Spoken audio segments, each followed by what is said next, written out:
See, I know it. I know you, Vish. Oh shoot, I think my hold on a sec, sorry.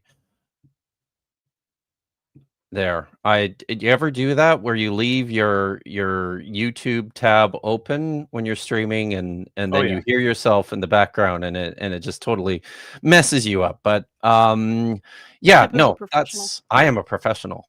So that intro was so long I forgot I was on a show. I started doing other things. oh my god. 60 seconds is too much. Yep. That's yeah. Wow. I'm neurotypical. I'm fine.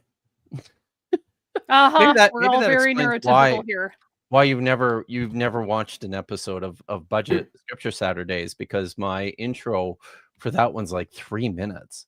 So, and that's mostly just that's because an entire ass song, Kip. I know it is, and it's just a riff that's on a loop.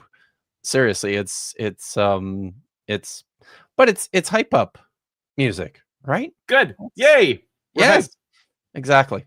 So, but that's Vish's favorite intro. Mine too. Who are we kidding? I love the Gojira. Yeah, it's very good. So, welcome everyone to my channel.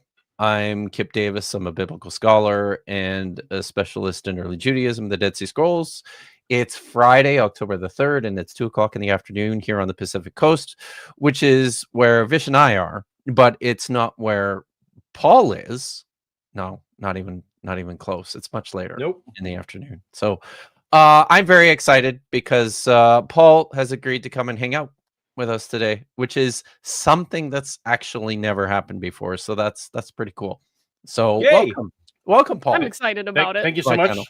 Nice place you got here. I know, right? It's pretty good. So yeah, and it's not for lack of, it's just we've tried a couple times and things just never but you were on my channel earlier this week, so I could hardly say no when you graced your presence on my channel on Monday. So, and I always like being on your channel.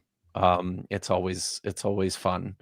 I turned the video. I was driving for some godforsaken reason at 5:30 in the morning on Monday. Hey. Okay. Yeah, it was terrible. So when I turned around and started driving home, I was sure to turn it on and listen to it in the background while I drove. So it was it was cool. It was very good. I feel like I need to do a David Lynch impression because 'tis the season. Good afternoon. It's October 3. 2025, and if you can believe it, it's a Friday once again here in LA. Partly sunny, 77 degrees, which is 25 Celsius. That means there's still a chance for blue skies and golden sunshine all along the way. Everyone, have a great day. Wow. How long did he do those radio spots? Well, he did daily weather updates for almost like a year and a half or so, and he unfortunately stopped when his music writing partner passed. My brain just completely erased his name. The Angelo Badalamenti. He stopped doing when Angelo passed, and then never picked them back up, and that was really sad because that got me through a lot of the pandemic. Wow. Yeah. Yeah. So, that's So, I'm sure everybody knows who you are, Paul. I'm sure that's not true. This is Paul of Pologia fame, as some of the kids say. That's right, as the kids say, or as the apologists say. As the apologists say, it's and it's something I've never quite understood. You open your channel by saying welcome to Apologia, and they still get it wrong. So I take this to the Bible college I went to was in Regina, Saskatchewan, where I don't think, when you think, where are the best Greek scholars in the world? No one says Regina, Saskatchewan. Regina? So, but I learned the Greek word Apologia. apologia. That's how Yeah. I learned to say it. And of course it's a dead language and no one knows specifically, but that's how I learned to say it. And so it didn't occur to me that there might be other Bible scholar traditions. There might be Greek traditions out there that apologia is the way that they use it. So I rather than bad motive, I normally try to. I assume that it's because they're familiar with that pronunciation of that Greek word as opposed to mine. That's very generous. That is very generous, because it's not like your name gets mispronounced by a whole bunch of apologists, right? Yeah. There is the that whole like GIF thing again. Like people have the soft vowels with a harder soft G thing going on. So whatever. I'm sure that there's people who get really testy about classic versus ecclesiastical Latin. So to Vicious' point, I do say I have literally not made any scripted videos on my main channel where I don't say my name in the first 30 seconds. Right. So, I don't think ever, right? Yeah. I think the very first one. Right was from the welcome, very first one. welcome to Apologia. Everybody. Yeah. Everybody gangs until apologists speak Koine Greek. So, yeah, but you're now too. You are now the co-creator of the Marvel. Is it the Marvel property or is it a Disney property? How does that work? Afterburn. Well, it's neither, because it's neither. Oh, okay. Isn't it Marvel Studios film? No, it's not a Marvel Studios film. It's a whole different studio. Wow. So you know that there are comic book films that are not made by Marvel or DC. There's I knew there were some. There's entire other companies. There are entire other companies. So like Hellboy, for example, right. Neither Marvel nor DC. Teenage Mutant Ninja Turtles. Teenage Mutant Ninja Turtles. Yeah. So it's not the movie. All those. There's a whole line of comic book films that have nothing to do with Marvel or DC. So got it. Yeah. So Afterburn is an independent film. Oh yeah. So yep. I mean, it was done by in conjunction with studios and things, but neither DC nor Marvel. So no, I'm not in the cool universes, but I do have. You're in a universe. It did star Dave Bautista and Sam Jackson, who are in the Marvel universe. Yes. Both of them. So if in your head canon you want to say that this is some dystopian Marvel future, I suppose why not? Could go I'm sure there. the fanfic already exists. That's right. Yeah. Where Drax crash lands on a Earth that is half scorched. Yeah. Sweet. So indeed. Yeah. Are you happy with it? Do you like the movie? I haven't seen it yet. That reaction told me everything I needed to know. It's not what I would have done. Yeah. It's not what I would have done, but I'm excited that something that I created inspired other creative people to put tens of millions of dollars into, and said that idea is good enough that we want to invest tens of millions of dollars to bring to life. And so that happened. My question isn't whether you liked it. It's, are you getting residuals? Did they pay you for buying the IP and all that? So all the checks have cashed. All the checks have cashed. And that's all that matters. And it was I've all the bonosus along the way have come through. Good. So yeah. I've been in this game long enough. That's exactly. No, I've been in this game long enough that it's do the checks cash. Smart. Yeah. That's right. Oh, hey, Chrissy. The most important thing. So good to see you, Chrissy. Yeah. No, that's very cool. And congratulations on that. Yeah. So no, that's very, very cool. So there's a few intersections. I think I always in the time, because you were one of the I pretty much started watching your stuff, I think, when you started making videos, very, very close. And I remember in the time kind of feeling like I developed some identification with you on several fronts. Okay. It became very, very clear to me early on that you were a Canadian, which is, you Sure. know, the right thing to be.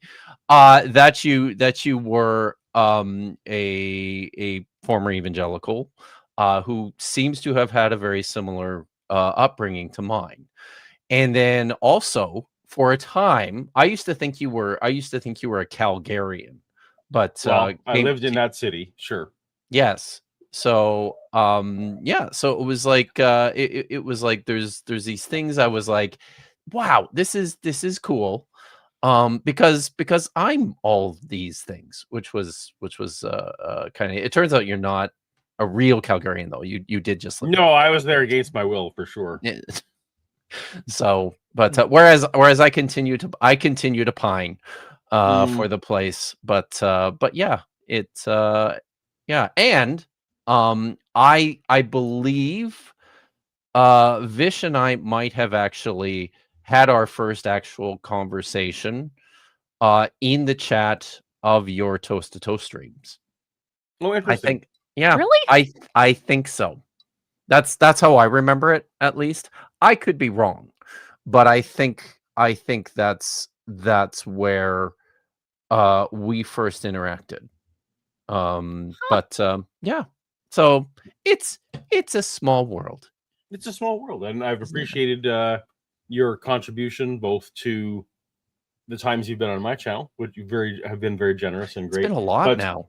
But your there's a whole playlist, indeed. There's a whole playlist. But your contribution to academia, your contribution to calling out forgeries and calling out people who are espousing things that are incorrect, but with credentials, as opposed to when I do it, which is just some schmo. So, and then you allowed me to be an early reader of your book, which I greatly enjoyed. Wait, So wait. Hang on a sec. Kip Davis has written Nope.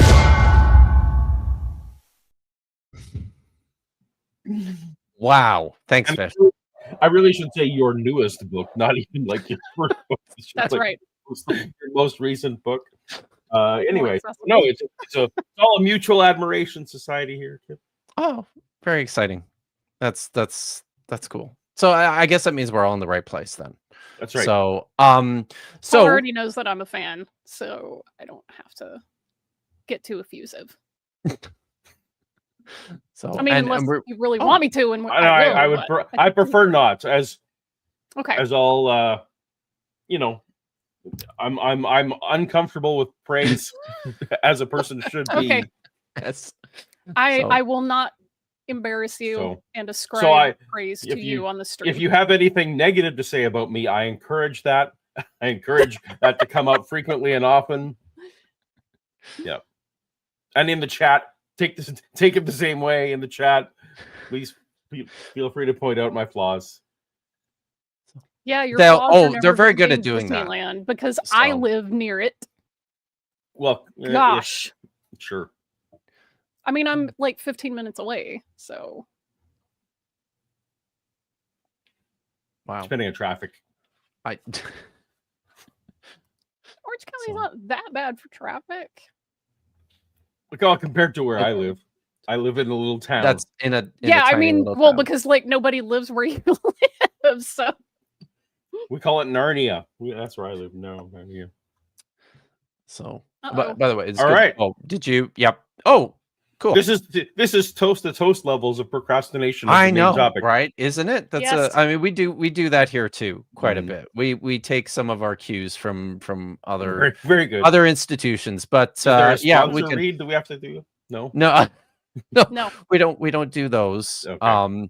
And that's probably because and maybe someday I'll get. No, who am I kidding? I probably will never get Dave on. Mm-mm. But no, I didn't think that was likely. But yeah, so I wanted to do, and I'm sort of in this space right now where I am I'm mailing it in a little bit with my channel, just because I'm spending so much time doing the audio for the book, and I'm a little bit more than halfway through now, and it's taking forever, and it's exhausting. But you know, the show Boys, must work go on. ain't easy. So it's not. But I was watching. Do you have the Punk Apostate link there, Vish? I think I sent that to you.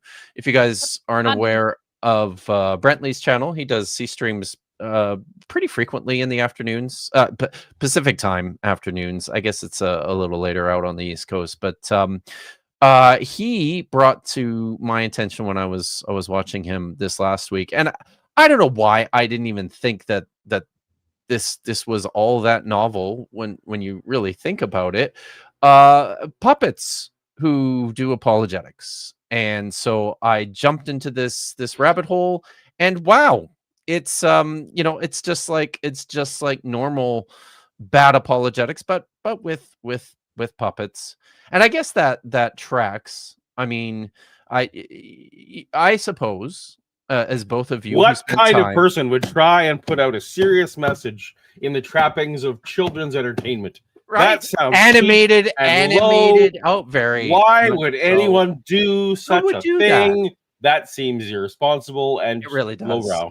Yeah. Absolutely. Well, actually, you know who does. I mean, that do would be that like using that is- to do a musical. You know, It's true. musical puppets. It works for Gen V though, right? Like. Oh, I love Gen V. I know. So it Yeah, totally works for them. And Avenue Q, which is what. I don't know that one. Okay. Avenue Q is the show within Gen V. That's their Sesame Street. No, Avenue Oh, Q no. is an actual No, Avenue musical V with is puppets, and it's sorry. very grown-up content. Avenue V is Okay. is in Yeah. That's Yes. the in one. Gen Yeah. V. Yeah. So no. Okay, now I Mhm. remember Avenue Yeah. Q. But yeah, no. Yeah. So I mean, puppets are great. Who doesn't love puppets?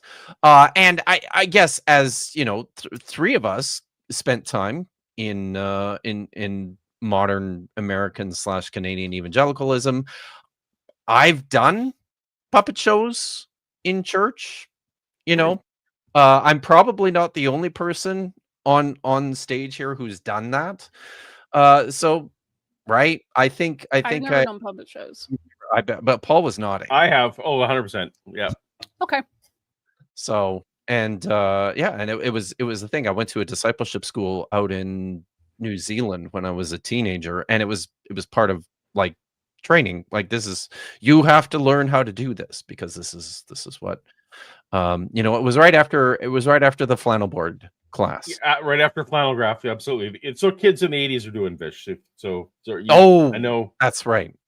I know you I can't relate. keep forgetting I- we're a little older. You're not that much older than me. I was born in the early 80s. So, but it's I guess it stands to reason that that there would be puppets doing apologetics, and wow. So I thought Brently looked at you know, a video of this guy whose name is Dinx the Dinx. puppet. I should probably not say anything. I might have chosen a different name. I guess, but Richard. perhaps Rick. Mhm. Yeah. There's ways to go here, right? So but I thought we'd look at some stuff because this is an apologist. They don't do just one thing. He's got like a whole channel with hundreds of videos about all the things. So I think the one that Brently reviewed was something about cosmological arguments or some sort of bullshit. I like was that. assuming transphobia, but here we go. Oh, I'm sure those are there too. But there's Bible content on there, which is all the things that I'm interested in. I think some of his more recent stuff is getting like starting to get like tens of thousands of views, which is, good for him. But yeah, so puppets and apologetics, and this one is responding to a TikTok, very much like Dan McClellan does, and yeah. So, but Freaking that graphic guy. design is my passion ass thumbnail. that guy, yes. It's So. not Comic Sans though. It's No, something slightly off of Comic Yeah. Sans. I mean, look, Comic Sans is tolerable when it comes to fonts. Like I could tolerate it. There are worse fonts. It's de-italicized Comic Sans in some way. But, Yeah.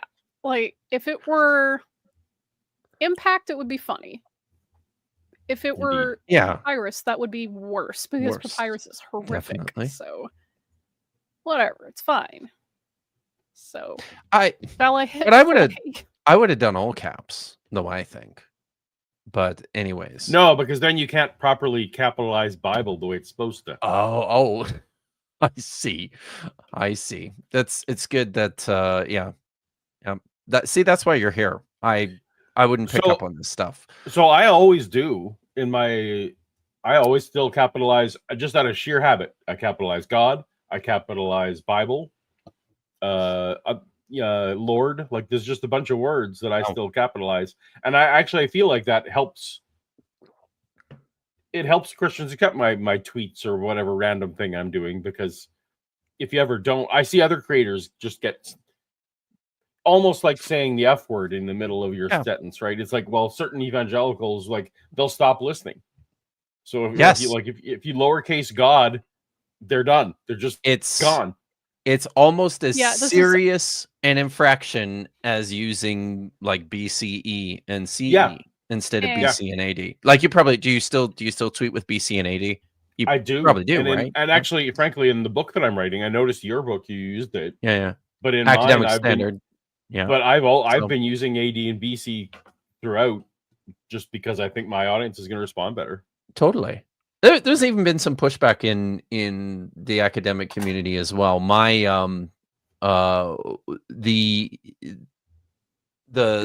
one book that I was a co-editor on, the book of artifacts from the Scoian collection. This was an active conversation for a few weeks about using BC and AD as opposed to BCE and CE. So I was pleased that I talked some sense into those crazy Norwegians, but it was it was a thing.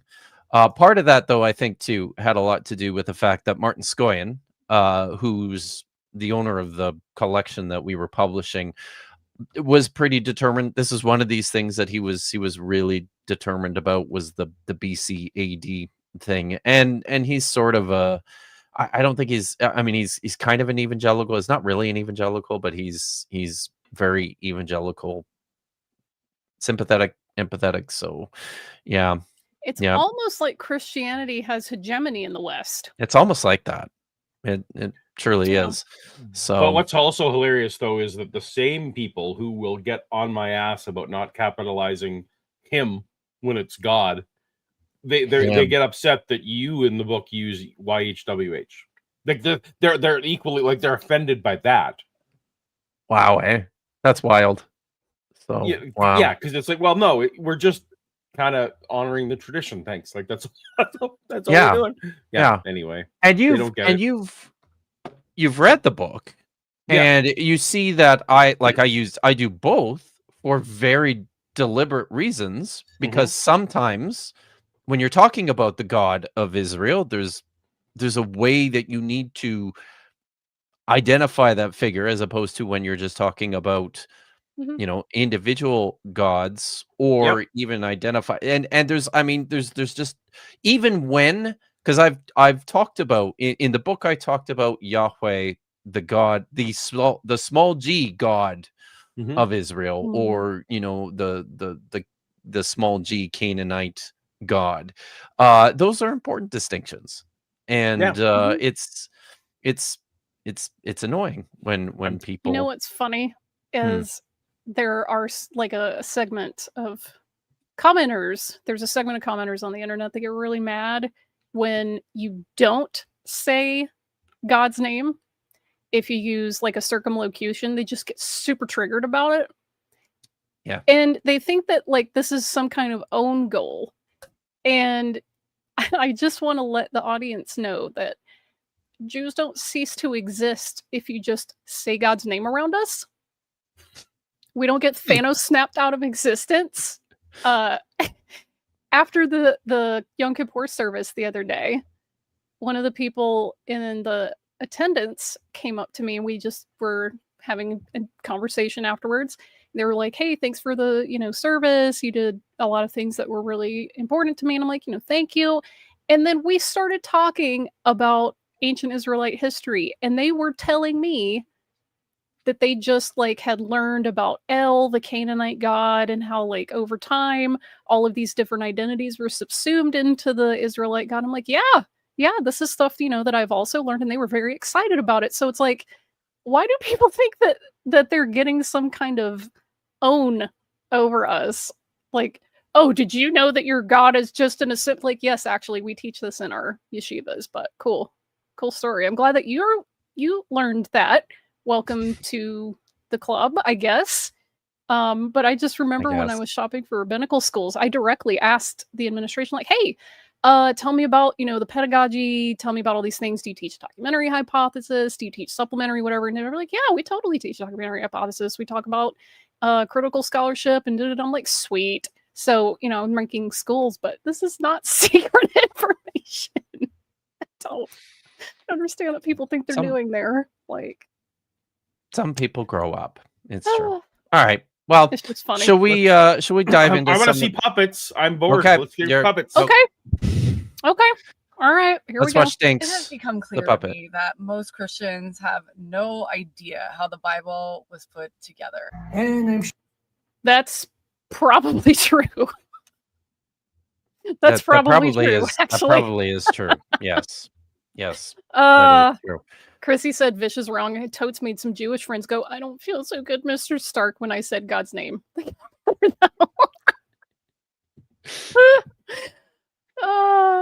Yes. Okay. Sure that someone who doesn't believe in it is going to be completely unbiased. That would be refreshing. It's like I'm sure that someone who does believe it's going to be totally unbiased.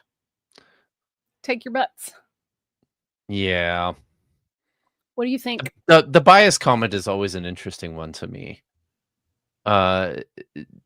Just because I think, and I'm happy to do that too, right?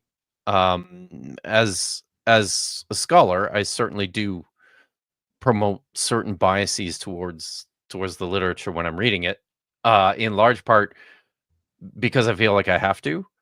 I just can't take for granted certain things about the text, right? And that's something that maybe, I don't know, what do you think? Like, is that a thing in the church that that just doesn't get addressed, or people aren't challenged to think about? Are you talking about bias? Or are you talking about just bias in general? Oh yeah, I mean, it's genetic fallacy up and down, right? Like, so, because at least the tradition I grew up in was very much about othering. So you would say, well, the Catholics say X, Y, and Z, and we know that when we hear the pastor say the Catholics say X, Y, and Z, we know heresy. Like, that's the signal, right? Yeah. Catholics say X. Or even, in my limited tradition, well, the Amish say this, the dumb Amish down the road, but we Mennonites, we know right. what's happening here, right? So I think it's really just, to me, the bias is less about, it's genetic fallacy. It's poisoning the well. It is othering in a natural sense, to say you're already priming your audience. And people accuse me of this with my openings, right? My openings often start with the person saying the stupidest thing that they say in their video, and I put that up front. Because it's funny. Because it's funny and it's Yes. a hook, and that's the way YouTube works. But they're like, Yeah. well, you poisoned the well, you biased it. Like, but they said it. Like, I'm not saying just something. playing what they it's said. their words, but it is like, I'm not denying that it is a tactic of kind of, you're priming, you're kind of setting the audience up. So I feel like when people say bias in this case, they're not making an academic case that they're wrong. It is the othering. So The Free Methodist upbringing. Yes, thank you, Chrissy. So, Mhm. by the way, in that video, I totally laughed out loud when you added the inspiring philosophy apologia bit there right because I honestly I didn't was it like right there in that video, or how long did you watch it? So inspiring philosophy's video, shorter than your typical videos, but it was like 2.5 hours. Yes. Did you actually? That's not So shorter no, by it a was lot. it was an hour and 50 some minutes God. in. But Wow. as I want to do, when I walk my dog or whatever, like I tend to put these things on double or triple speed. Yeah. When I'm prepping to do a video, and I'd kind of checked out.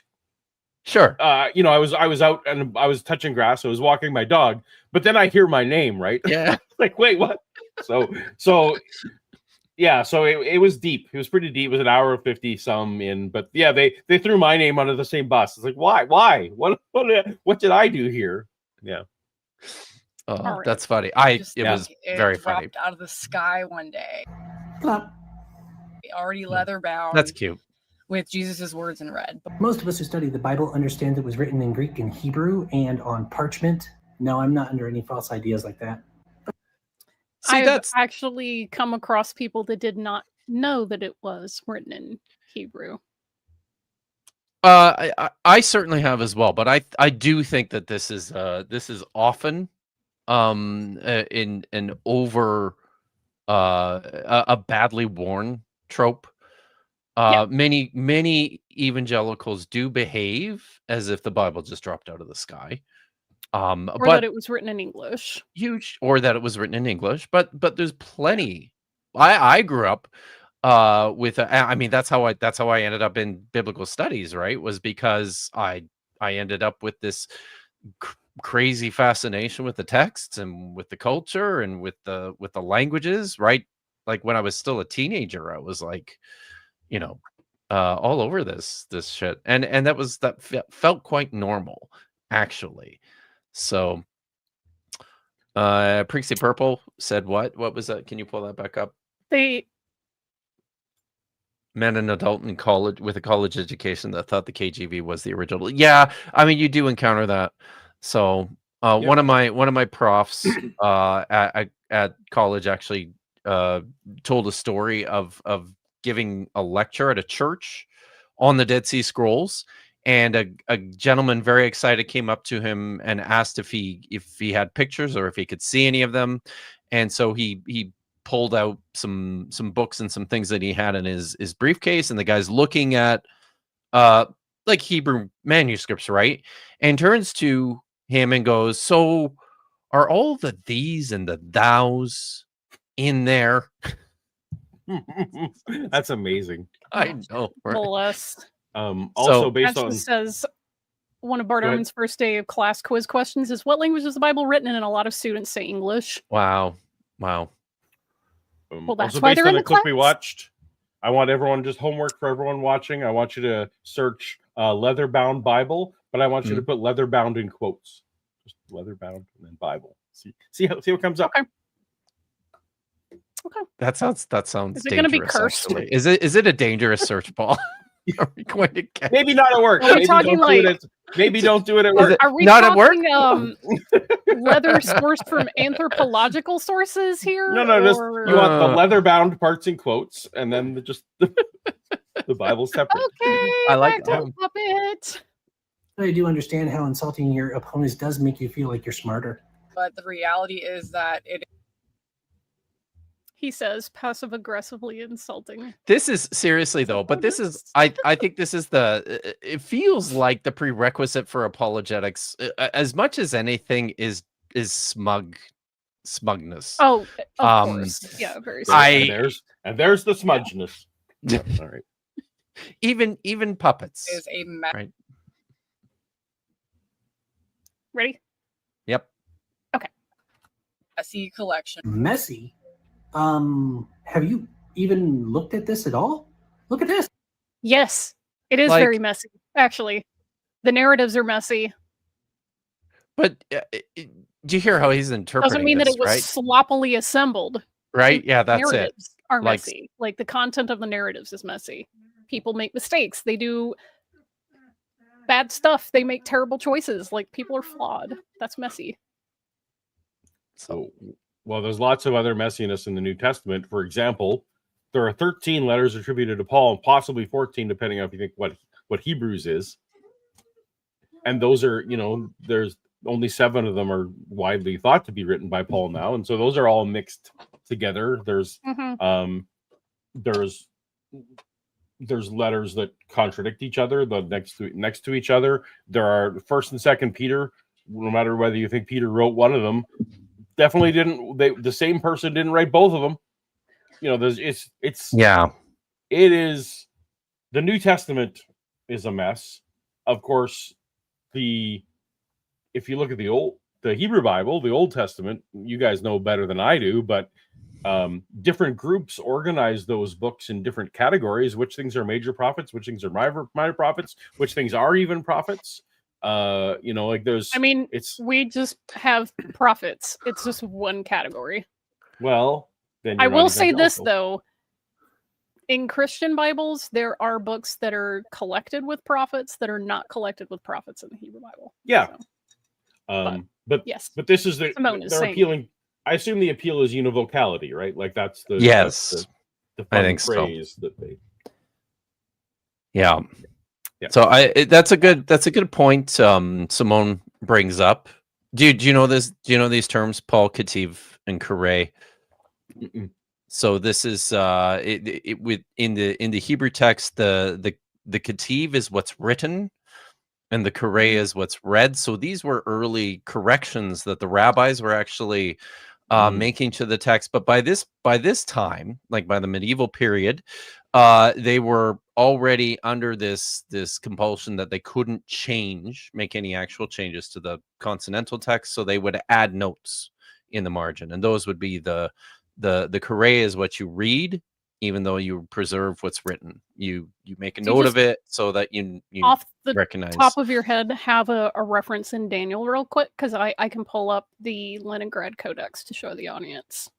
Do I have a reference in Daniel real quick? Just off the top of your head, or if the stream catches up and Simone wants to type it. If she does. So now I will say, in terms of messiness, I mean, Daniel's a good place to talk about this because famously it's written in 2 languages, which I suppose isn't so much an issue. What the real issue is that it starts in Hebrew. Chapter 1 is all Hebrew. It continues in Hebrew in chapter 2, and chapter 2 is the story of Nebuchadnezzar's dream, right? And you're reading along in Hebrew up until the point where it says that that he called for his magicians and his dream interpreters and his diviners, and it says he said to them in Aramaic, and then the text switches to Aramaic, and you would think that the natural thing to do is once the whatever they had to say they were done saying, then it would switch back to Hebrew. But that just doesn't happen. It just continues in Aramaic all the way up to the end of chapter 7. So yeah, that's messy, right? Like Daniel chapter 3. There we go. So here we have, this is the Leningrad Codex. This is the main body of the text. And then you've got notes up here in the margin telling you some stuff. There's a lot going on there. You got some notes down here giving you more info, even more here, stuff at the bottom. Like there's a lot happening on this page. So, yeah, and I believe the the stuff in the intercolumn breaks are mostly like Katif Karay readings, things that the rabbis thought you should say instead of what was actually written. So yeah. So but that's what they look like. That happened in the New Testament too. Yeah. I can think of, there's one example in Revelation 20. I forget the context exactly, but hell was in the side notes again. And then in the King James version, hell made it into the went from the side notes into the main texts. Hmm. It's fun when that happens. So yeah. All right. Okay, here we go. Yes. It's literally organized. Old is I'm just Israel. New Testament is for the rest of the world, and everything is organized in groups. Okay. Okay. I just what is the alternative here? Like it literally feels like he thinks that somebody, you know, the impression is that somebody, and when people talk about that, it's that everything was just haphazardly mashed together, which is kind of wild, because it just, yeah, it's and if anything, I don't know, if I'm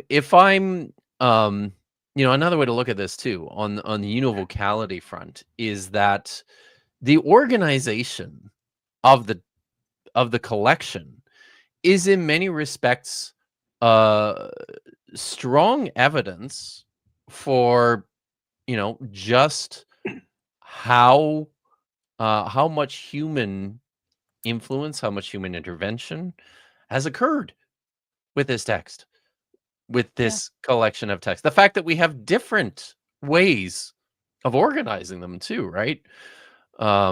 Even within Christianity. You know It's not what? just That actually reminds me. I want to check something real fast. Like, I know the answer already. Uh-huh. Notice anything missing? I know it's kind of small, but does anybody see the Deuterocanon on there anywhere? No. You wouldn't. Funny that. Funny True. that.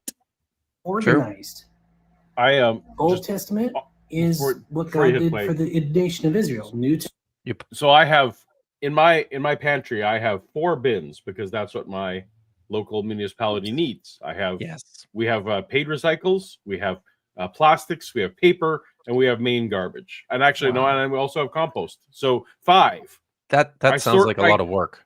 I sort my garbage. I have to, if they don't take it, into 5 things. Yes. But is it still garbage? Right? It is still garbage. I am able to very well sort this into 5 very distinct categories that are very, very set. You know, so this is the ability to sort something into meaningful categories. It's just like a non sequitur of all non sequiturs. Yeah, it's a big one. Well, you know. Yeah. Okay.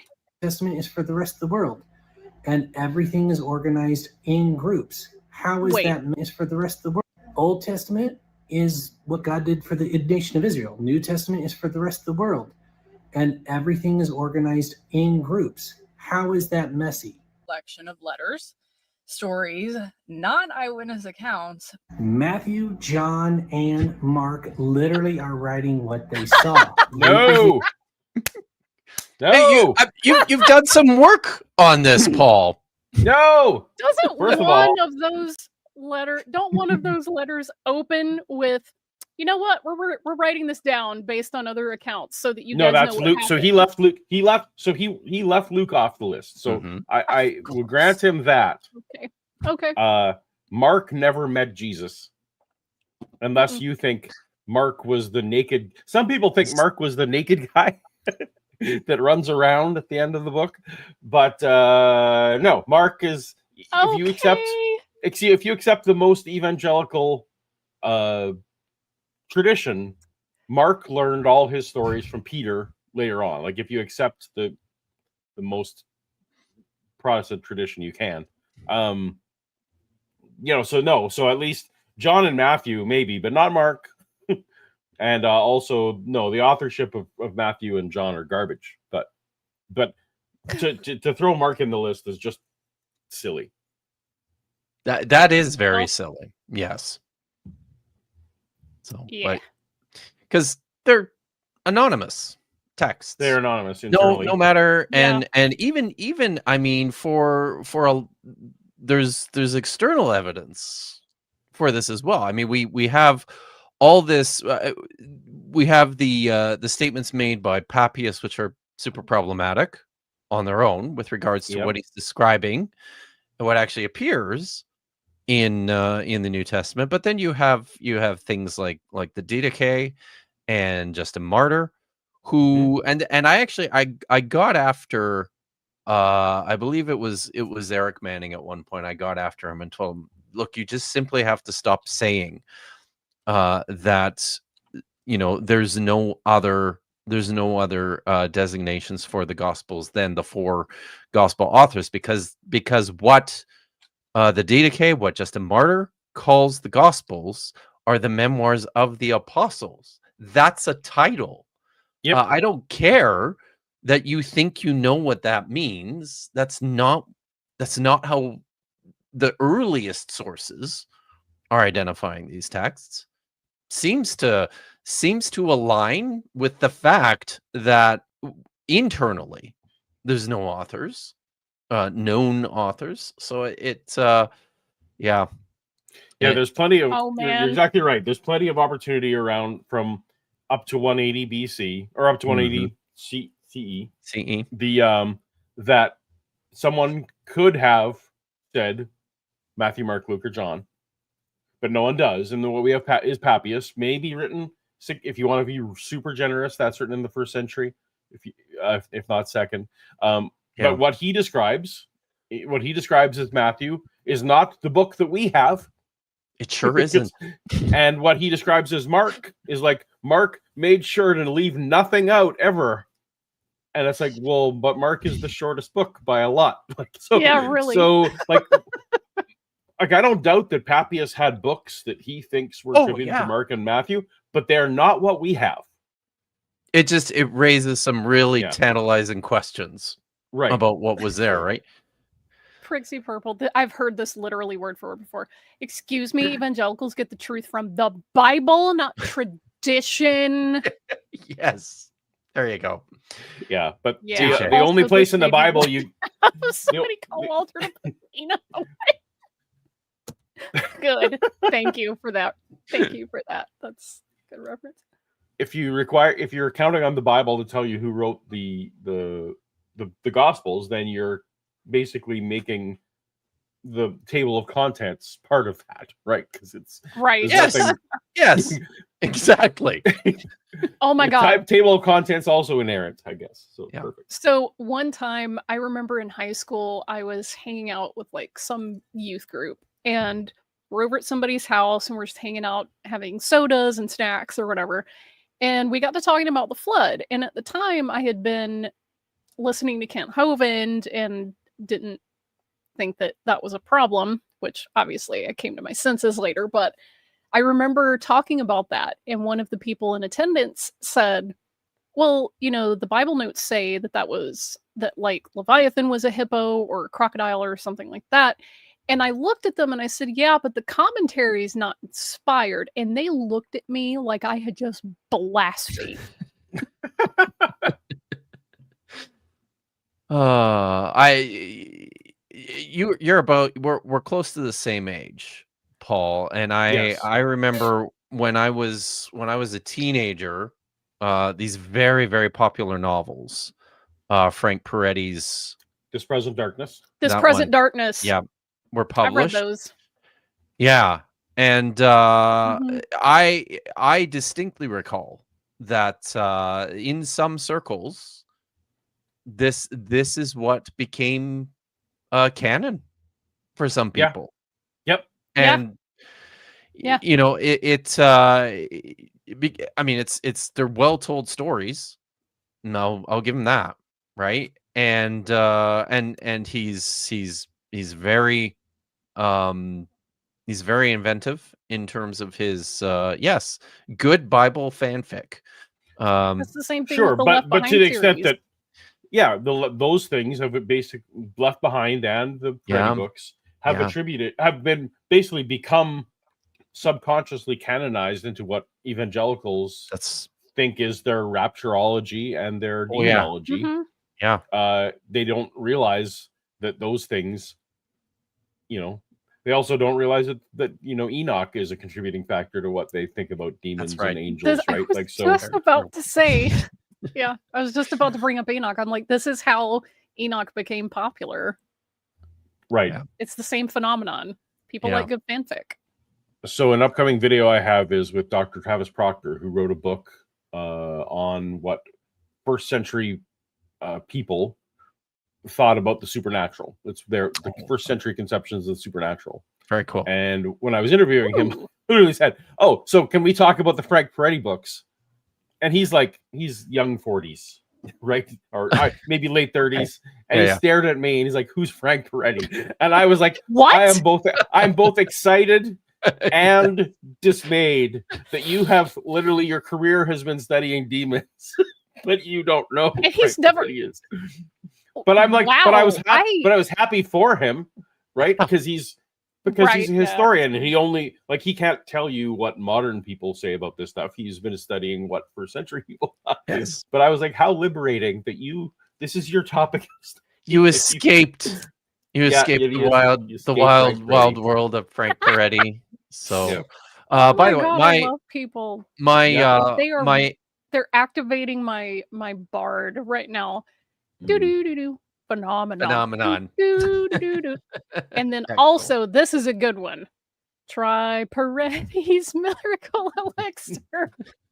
That would do the fix. So true. I love Sweeney Todd. So musicals I like.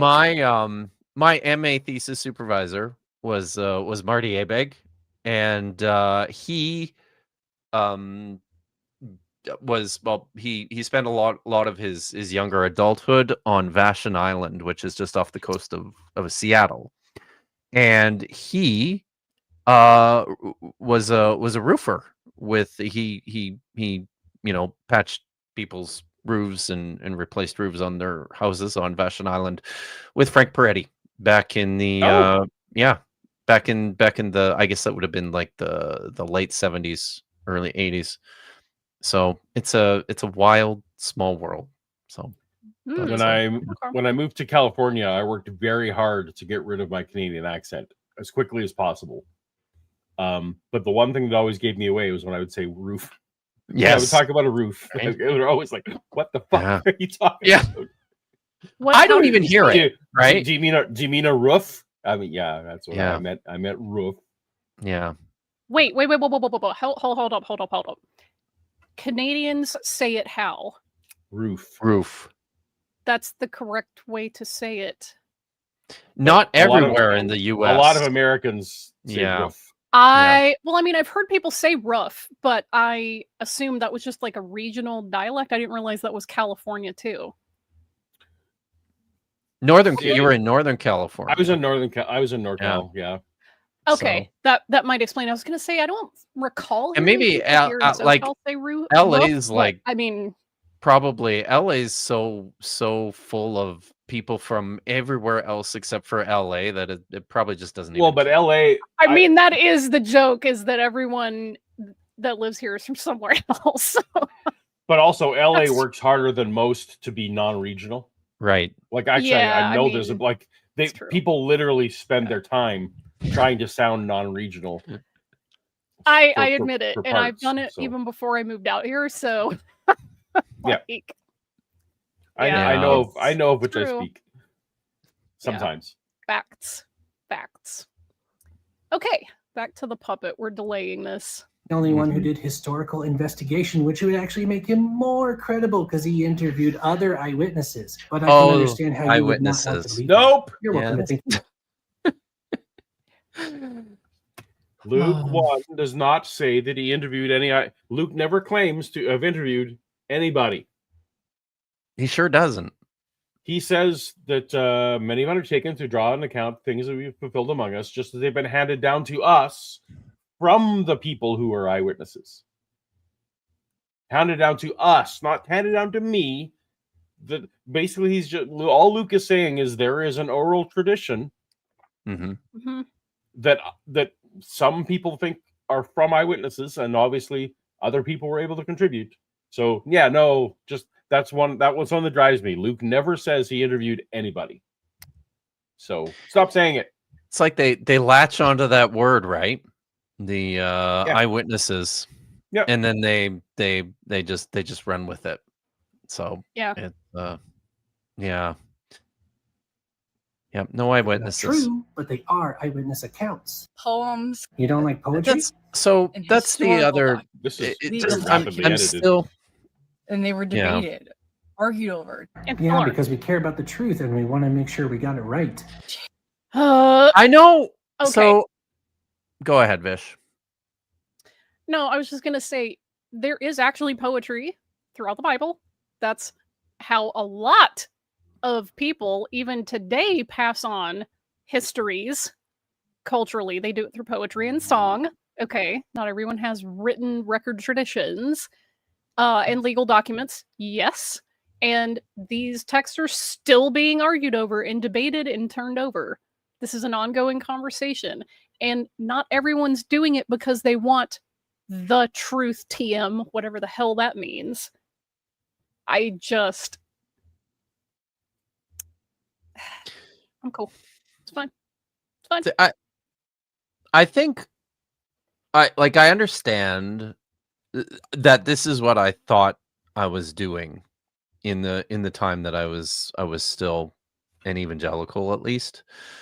In terms of approaching issues with the text, I was like, I was sure that I was just dispassionately looking for the truth, but it's really only since coming through that I feel like, you see that there is an anxiety and there's a sense of beholden that you have. It's almost instinctive, I think, especially if you were like raised in the culture from the time, if you were born into it and came through it. Because that's kind of my experience was like, this is just a default, right? This acceptance, to the point that I don't even think people, when they're in it, they don't even see that while they think they're in the pursuit of truth and they're doing it the right way, there is this strong commitment to the priority of Scripture that they just don't even get. Yeah, this is a good point. Yeah, they were eyewitnesses to what happened when Jesus was alone too. Yeah. And also what people were saying in their hearts. Yes. Definitely Lots eyewitnesses of to that. Yeah.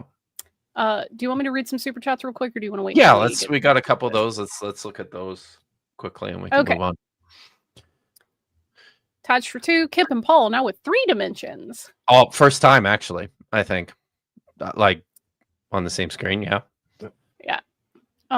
King James wrote the whole thing, every lie, all in one night. He wrote the best book, the only book you need.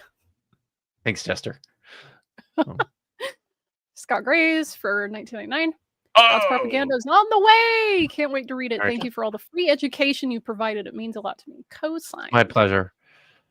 And truth be told, so much of this is because if I don't have people to talk to about the things that I'm passionate and interested in, then I'll slowly go crazy. So when I stopped teaching at university and stopped being on campus like several times a week, I needed something to do. Otherwise, I felt like my head was going to explode. So what's the point here I of am, learning, spending thousands of dollars if you're not going to share what you learn. Yeah, absolutely. What's the point? So I like Gordon how when loves the science. super chats are here. When the super chats are here, I don't even have to be. I can like. Yeah. You could just do that. That's right.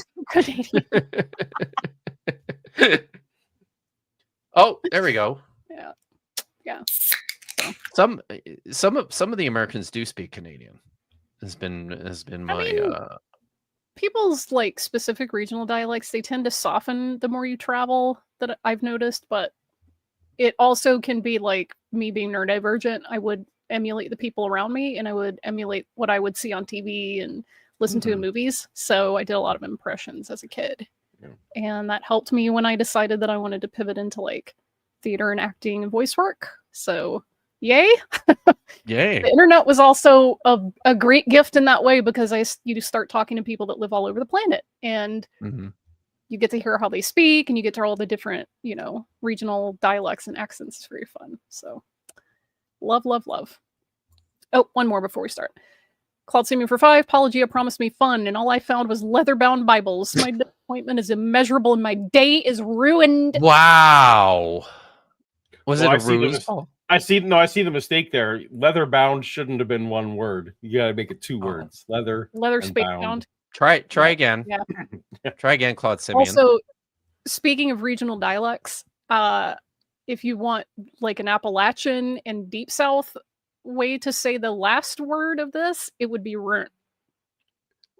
My day is runt. So, anywho. SodaCon. I'm in an active fight to not create an Atlantic Canadian accent. I'm just that'll be the rest of my life is avoiding that. But it's so charming. I know this is gonna sound weird. I've actually never heard Canadians say a boot. I hear them say a boat. A boat. A boat. Yeah, that actually rings. But they say it very quickly, and it might sound to some people like they're saying a boot, but it sounds like a boat. I've never heard I've heard that all my life, is that you guys say a boot, and that is not how I hear it. So I get what you're saying, because it's like it's also not how I'm hearing it. So. Yeah, me too. Anyway. Yeah. Anyway. Okay, puppets. Cherry-picked by church councils centuries after Jesus lived. No. And Jesus wasn't. So that's it. That's his response. Just laugh and just the laugh. Nah. I mean, to be fair, let me scrub back a little bit. A little more. I mean, he does write it up there. To be fair. And also, I get it. If I was a Christian apologist, I might be very tired of that completely Dan Brown based assertion, right? True. Yes. Like to the point where you're kind of like, if you're saying that, I'm not even like, you're not. I can't even take you seriously because you use Dan Brown as a reference. So or Zeitgeist. Which is where a lot of this came from before he wrote his books. So I mean, but if the intent for the puppet is to actually educate people, like this, the Sesame Street puppets are supposed to. The Sesame Street puppets wouldn't leave us hanging on why that was, just with that caption. No, there'd be a song. That's right. The puppet really missed an opportunity to counter this argument, because it comes up so often. It does. Yes. Oh, the church decided the canon, or we got our canon from the Catholics, or the Council of Nicaea did this, or Constantine did that. He had like a chance to actually counter that with facts, and just flashed up a caption, laughed, and moved right on. Like, right, dude, really? Come Versus on. The other thing where he's like, well, look, I can organize my garbage into categories. That's right. So he spent more time on that. These were actually eyewitnesses, and he interviewed eyewitnesses. Like, you spend your time on that crap, but don't actually talk about real history? Like, come on. Also, is it just me, or this particular design of this puppet seems very punchable? This seems like an extra smug design Like there are a lot of Muppets. Like this is in the line of Scooter, right? Like Scooter is very punchable. Yes. Yeah. You kind of want I you want to be in more lines of like you want a Rizzo or a Gonzo or you want something. Give me something else. I mean, I personally wouldn't have made the eyelids the same color as the hair. I don't think that's a good aesthetic choice, but whatever. Yeah. Yeah, I fine. think in Muppet design, I think the eyelids would be the same color as the nose, right? Isn't that? I am not that far into it. Not I just even- know yeah. that I when I was a kid, man, want that. Muppets. I just loved the Muppets Okay. so much. The new Jim Henson documentary is amazing. Fraggles. Love the Fraggles. Stop felt shaming. That's true. That's yeah. And on normal, I would never comment on the physical attributes of an actual person on screen. But they've chosen. It's okay this. to do it with Muppets, right? Yeah. Yeah, I mean, I chose this weird thing. Whatever. You did do that, People can comment as they do. Okay. And they do. There's no end to the comment. That's No. Yeah, Kent Hovind was very triggered by the fact that you used an animated avatar. Yes. Like, Yes, he Yes. was. handle it. He's apparently not dead. That's what I've learned recently. Really? Wow. He's not dead. Not dead Apparently yet. not. No. Well, He's living right. on Rumble. All right, off we go. No. And Jesus wasn't even his name. Seems like we're going to do this in every That's- video. Jesus was his name. Jesus is the English transliteration of Yeshua. Just like Alejandro is the Spanish version of Alexander. Or Paul. if we could be really pedantic here, though, Yeah, I was gonna say. Go ahead. Jesus is the Greek transliteration of Yeshua, from which Well, I believe the Latin is derived and then makes its way into the English. yeah, Jesus is the English version of the Latin Yes. and Greek transliterations Yes. of Yeshua. So yes, Also, Yes, what I correct. heard there. I mean he's mostly correct. So we'll let him have it. But we're being We'll pedantic. let him have it. I missed. He missed the chance to say, and Jesus was his name. No. Jesus was his name. I don't remember singing that one. In Sunday Absolutely school. no. Serious? Oh, well, okay. Really? Yeah. Wow. See, That's more of a Bible camp thing, but yeah. Yeah, I did Mhm. Bible camp too, but we didn't sing it there. Maybe We wow. were- The I Mennonites in Saskatchewan Yeah. do true. things differently. We didn't have a lot of stuff to entertain us.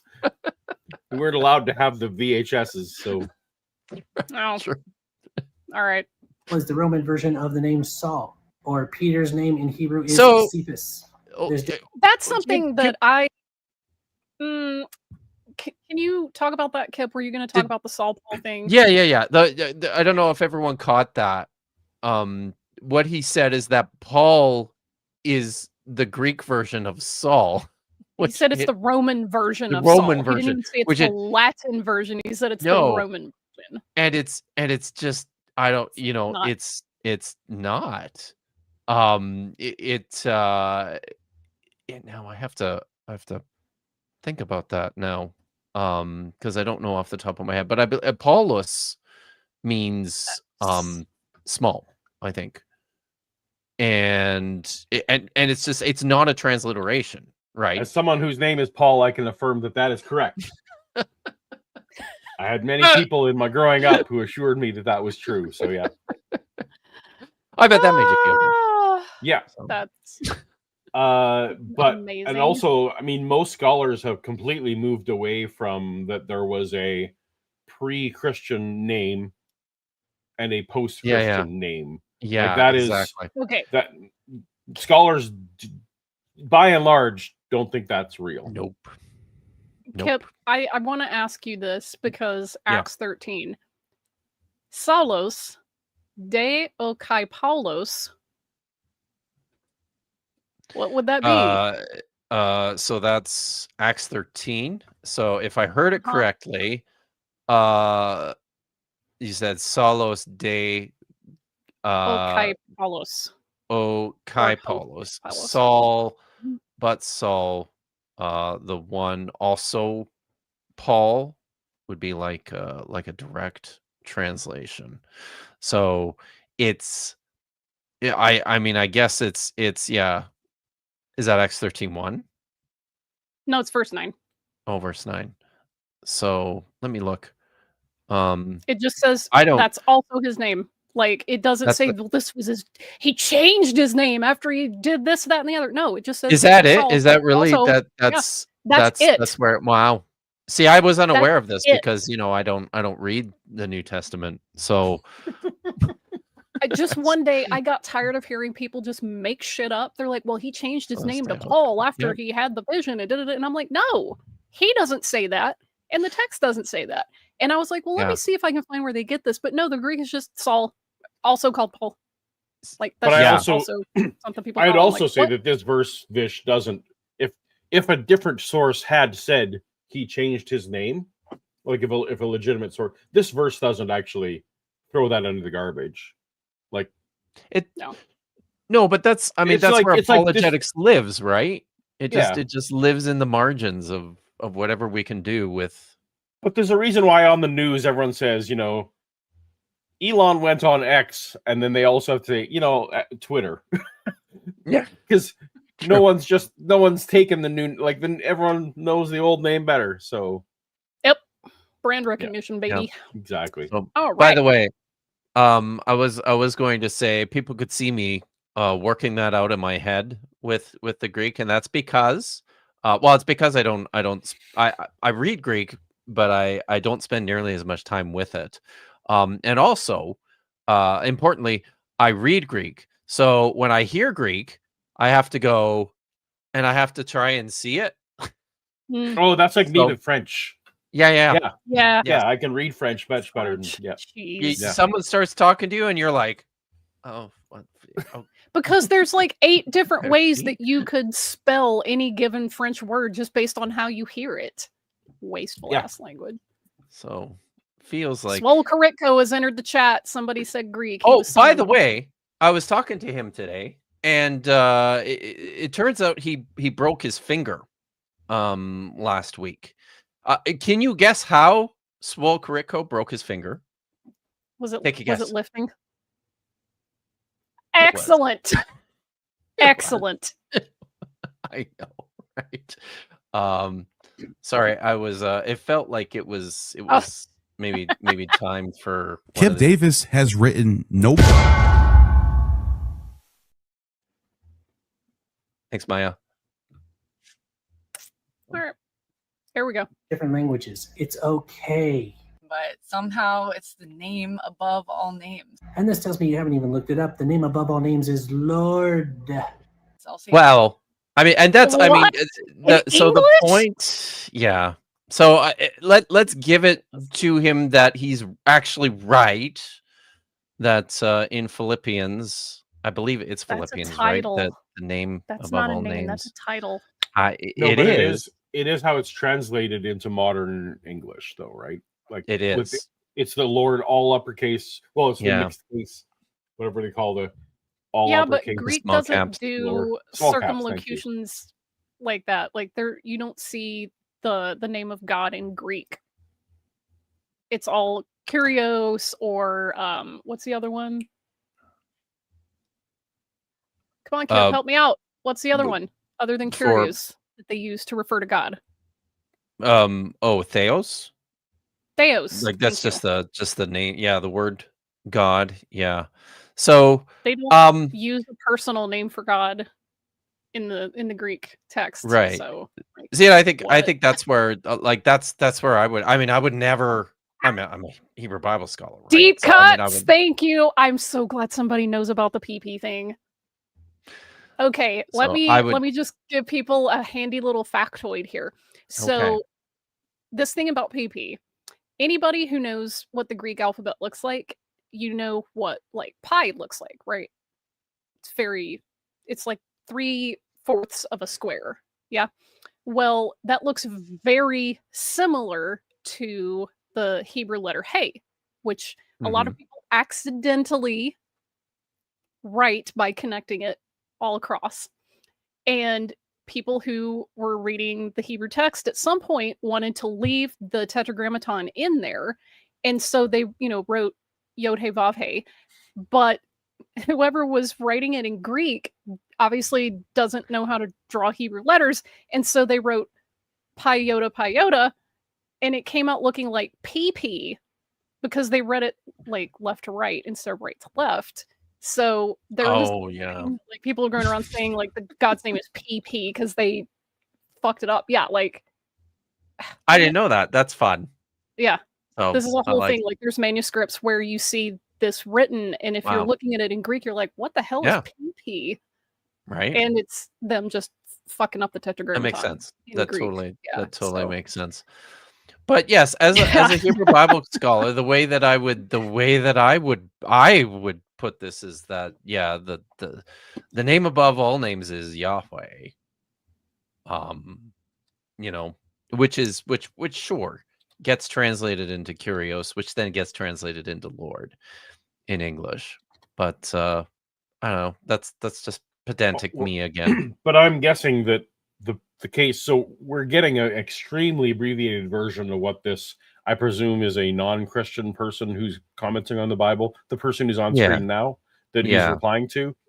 Like, I'm guessing they were making a very poor point, thinking that they pulled up Bible Gateway and searched for Yahweh, right, and didn't see it.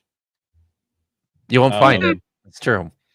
So I because it seems like whichever that TikTok person's name may not have great arguments that even we wouldn't think are great. I agree. Yeah. I totally agree. So there it is. So like you can see an attempt was made. Yeah. That's cool. So, yeah.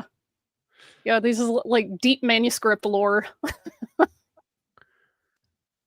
You know what? Is that the first time that I've actually taught Kip manuscript deep lore? It might be. So I mean, you've done stuff with your Spanish genealogical manuscript. Well, stuff. But that's not your area of expertise. Like you're more of like neither are Greek manuscripts. Era of but you at least Greek. I don't. That's fair. That's fair. So. But thank you. Manuscript lore. This is all fun. Oh, anyway. All right, back to the video. Save that for another video. Well, you probably should because you got it wrong. Anyway, entire books were left out. Because they were not written by people who saw or knew. They're called pseudepigrapha for a reason. Did Paul see or know? Paul? No. Jesus. Nope. No. He had a vision though, guys. That's the same thing. Remember, he didn't get his info from another apostle. He got it firsthand from the vision. And also, the book of Hebrews, pretty much, even in the 2nd century, they were like, I don't think we know who wrote this. But it still made it in. It could be anyone. I know. I'm also experiencing psychic damage from this. My God. I didn't even see that. Pseudepigrapha. Oh, wow. That's okay. Wow. Well, maybe in Muppet Land. Maybe the Muppets. In Muppet Land, it's all pig related. It's pig related puns and things. That's true. Yeah, this is a good example for how not to do etymology. It's pseudo plus epigraph. So, and does epigraph mean author? Vish. No. It means. Would you like to tell the audience what epigraphos? It means writing. Also a combo word. Yeah. So it's false writing is and there's plenty of that in the Bible too, right? Well, I mean, graphos would be like writing, but what's the epi part? So it's epidermis. It's writing. It would be like writing on. It's like writing on something. Yeah. So on writing. But yeah, we have plenty of that in the Bible too. I mean, there's for a long time now, scholars have identified plenty of textbooks from both testaments that are properly pseudepigraphs. Hang on. Hang on. Pseudepigrapha written by Miss Piggy. Yeah, that's what I was going for. We're putting the pig back in pseudepigrapha. Right. Yeah. Oh, carry me. Yeah, if he really was thinking, he would have used Miss Piggy for this section. Yeah, seriously. Kermit, come get your boy. For real. God. Man, this puppet. Ugh. Whoops. Wrong window. I'm a professional. Also the wrong window. Stories were altered on purpose. And where's your evidence of that? Where is the evidence? Different manuscripts. Apparently have different manuscripts. You don't even have to go to different Incredible. manuscripts. Woman caught in adultery. Yeah. Yeah. What is it? The whole ending of Matthew? There's like a Mark. whole Mark. extra Mark. Yeah. Thank you. Yeah. But God. even Jesus throws them to the end, and also go ahead and touch snakes all you want. Go. Yes. Off we go. Yeah, it's fine. Yeah. It's fine. But Drinking poison's totally fine, you guys. even within the text that we have, forget the manuscripts, okay? Even within the text that we have, like Mark is so Mark is basically Matthew and Luke, or I should say Matthew and Luke are basically Mark. Yes. With piles of extra stuff and also very substantial, important alterations and changes. Correct. You know, when I did actually teach some intro New Testament courses, and this is one of the things that I would do. You look at Jesus' baptism is a really interesting text when you're comparing four gospels, just to see how Mark wrote it, and then what Matthew, John, and Luke felt they needed to do with it. And then the other one is the last thing that Jesus says on the cross in all four gospels. Everyone has something different. They are not reconcilable, especially. John has Jesus die on a different day. Mm-hmm. Yeah. So And the whole 16th chapter of Romans was just missing in some manuscripts. that too. Hmm. So it's Where's your yes, there's evidence for where is that? your evidence? So Jeez. Maybe I don't this guy like- used a puppet because if he showed his face, he knew that people would is just that it? completely that's it. dunk on him forever. I don't like what's on screen now, though. The translations came from other translations. I called out Matt. Uh-huh. Matt Dillahunty and I were on a show together, and he said Did that you finally to a call him out on caller. this? I did. Oh, He said that to a good. caller, and I'm like, Matt, no, stop. No. Thank you. Yeah, like, please never say this again. Because I mean, I like God. the poor caller. We were like, no, you're done. We're done with you now. Just I'm correcting like- Matt. Yeah, just shove them out of the way. We'll deal with you later, yeah. Yeah. I mean, it was a script of his for a while. Translations of copies of Yeah. translations. Like, Mhm. okay, and so Yeah. yeah, I hate Yeah. that. Thank you. And I think, I telling mean, him to some of stop. that comes from, right? Some of that comes from legitimately in the New Testament in particular, when it comes to like citing Old Testament texts, Sure. there are problems, right? I think that's where some of that probably comes from. Or is it just people being I think it's people being ignorant. ignorant. I think they literally think that, Mhm. Yeah. that our new modern translations, we're just reading the King James version and spicing up the English.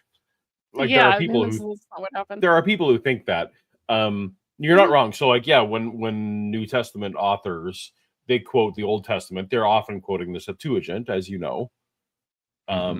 As everyone watching this show probably knows. So in that way, we're translating what the New Testament author quoted the Septuagint, because often they did it poorly or wrong, right? So we have to we can't go back and translate back on actual Isaiah 53 because they said it wrong.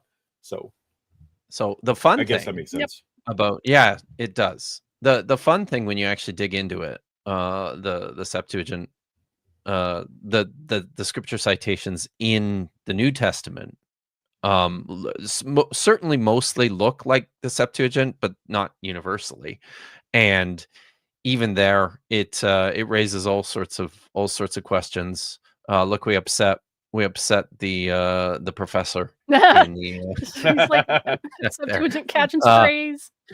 but and as what you come to discover when you start to look at the older Greek manuscripts of, we don't have many, but when you start looking at the older Greek manuscripts of the Old Testament, you start to see that that this was the Wild West when it came to, there were all sorts of different variations of Greek translation in the manuscript tradition. It doesn't get set until quite a bit later.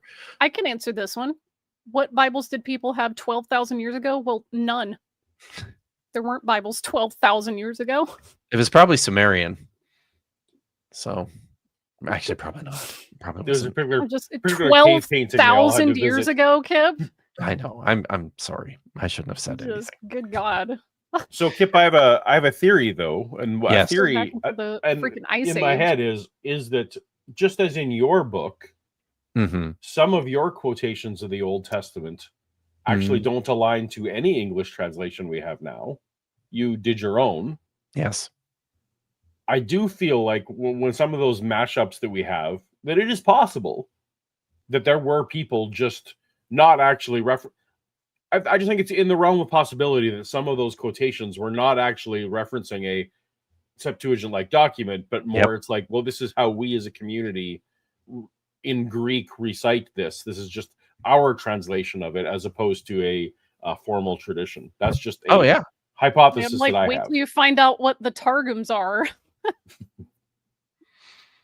By the way, Paul actually he knows. Paul actually it looks like Paul actually cites a Targum tradition in the book of Romans at some point too. It's quite interesting. So, but yeah. All right. Translations came from other translations. No, they didn't, because we have copies that go back to the 4th century. Each one losing more and more of the meaning but from the original. like Aramaic and Greek.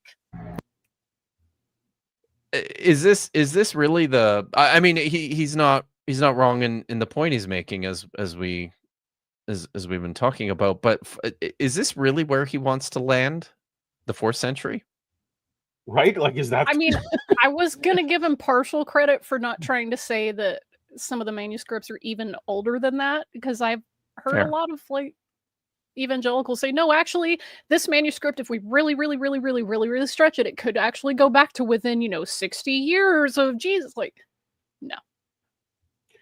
But even if our earliest manuscript was the 12th century of the New Testament, like even if we had nothing newer than that, the argument is still modern translators go back to the Greek. Yes. That's the argument that you make. It has nothing to do with how old your manuscript was. Yeah. Yes. Because you absolutely could have 4th century manuscripts and still do it wrong if you wanted. Yeah. So that's another thing that I get frustrated about. Like, number one is the copies of translations of copies, like that thing. Just shut up. But two, it's like, well, we don't have the original manuscripts. Why would we have those? Unless you engrave something on stone or in clay, that shit's gonna disintegrate over time. Like, the fact that we found the Dead Sea Scrolls at all and they were legible for the most part is crazy statistically. It's a miracle. I mean, in the scientific sense of the word, I'm using, but yeah, it's just it's one of those. It's a shot in the dark kind of thing. Yeah. Bits of happenstance. And by the way, I've said this before, I'm pretty sure, but the reason why the Dead Sea Scrolls were so well preserved was because it was dry and it was dark inside those caves, inside the jars, inside the caves for some of these manuscripts. But and this is something that we've been learning the hard way. All the photographs of the Dead Sea Scrolls fragments are available online. Everybody can go and look at them. They're new photographs that were taken between 2010 and 2015 or 16, I think. But it's quite alarming when you look at a bunch of these just to see how much they've deteriorated in the space of, by that time, it was like 70 years of, it's a good thing we've got a good photographic record of them now, because how long before they're just gone by virtue of the exposure to light mostly, and then just sort of humidity changes that they can't control, or they won't, because lots of these manuscripts are on traveling exhibits that go around to different museums. Some of them are here, actually, like at the Reagan Library, right? Simi Valley or whatever. Yeah. So, but and I mean, it's like mostly dry here, but there are parts of the LA basin that get a lot of humidity if you're closer to the ocean. So if you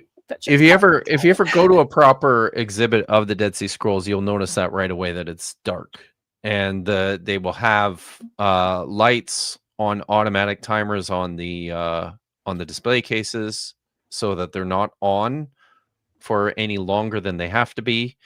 And if you're spending more than a couple minutes looking at something, the light will probably turn off at some point, just to it's very sensitive. The modern version of that is that I worked at Lucasfilm in the early aughts, and one of the great joys of my time was that I was on the team that was dealing with, we finally convinced George to release deleted scenes from episodes 4, 5, and 6. This was before anyone had seen them. And so one of my things I got to do was literally go find the footage that they shot on the day. Oh, wow. And this was stored, but and these canisters were stored in the dark, like in climate controlled things, but it had been 25, 30 years. Wow. And even then, like, the dailies that had been shot were already like degrading, like at a serious, like, so this just these materials do not last. I mean, everything's digital now, so that's fine. But yeah, we can't expect. We cannot expect, like, even a film like Star Wars that they knew what they had and they were storing it at the greatest possible expense. This stuff degrades. Yeah. Yep. So this is so in the work that I've done on forgeries, one of the working theories for a long time, and this is something that I've and others have challenged directly, is that William Kando, who was the antiquities dealer that handled all, basically, the scrolls, the transactions of fragments he was receiving from the Bedouin, he was turning around and selling those then to the archaeologists at the École Biblique, and they were doing all the work on them, right? But he kept back a bunch of fragments, that he intended to sell later. And then when the 6-Day War broke out in 1967, he quickly, transported them all to Switzerland and put them inside of a safety deposit box in a bank vault for, I guess, what would that be? 40, 50 years, right? Before taking them out. And as a number of people have observed, if that was a true story, there'd probably be nothing left by now, sitting in a bank vault in Switzerland, right? These things are extremely fragile. So, yeah. All right. Yep. Really, the game of telephone again? Honestly, this has been debunked so many times. You're honestly showing you haven't researched also by apology TikTok videos. But also no, because I mean, what people should be concerned about, according to Apologia, is not the time after the stuff was written down, because that's not telephone game analogous anymore once it's written down. But yes, there was at least 20 years, possibly 40, from when Jesus died to when Mark was written. So that is telephone game time. That is people passing stuff around. Now, after it was written down, I gotcha. It's no longer analogous. Fine. But Anyway. Yep. All right. Then comes King James. Yeah. The guy most modern Christians will swear by. Oh, and No, that's not true. No, No. not most. Not even Some. close. Or Some. many. Some. Because the Catholic Church, which represents about 2 billion Christians-ish, they don't use the King James translation. They have their own.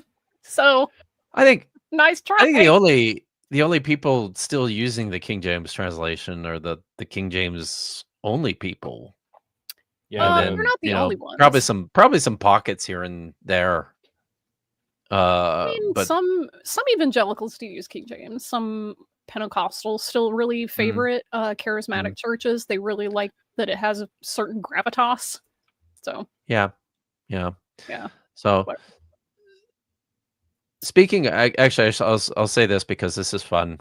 Speaking of the King James onlyists, one of their big conspiracy theories is that famously the one of the great manuscript traditions which really changed and started to revolutionize our understanding of what was happening in the Greek text was the discovery of the Codex Sinaiticus, which is a 4th century codex, a completely intact codex of the entire Bible in Greek, the Old and New Testament, along with the Apocrypha. The theory among the King James onlyists is that Codex Sinaiticus was discovered and published by Wes Huff. apparently, yes. I mean that's word for word. Word for word. Carry on. Oh no, that was good. Word for word. Tischendorf, and he got it from a gentleman by the name of Constantine Simonides, who was legitimately a notorious forger. He forged piles and piles of Greek manuscripts, and some of them are just wild. Like he forged and tried to pass off like a letter by Moses, written in Greek. Yes, okay. yes. All So it's a thing that they propagate this conspiracy theory that Constantine Simonides actually forged the Codex Sinaiticus. One of the ways is because it's Codex Sinaiticus and his name was Constantine Simonides. See how that works? It's a dead giveaway. You know how forgers work. They like to play fun little games like that. So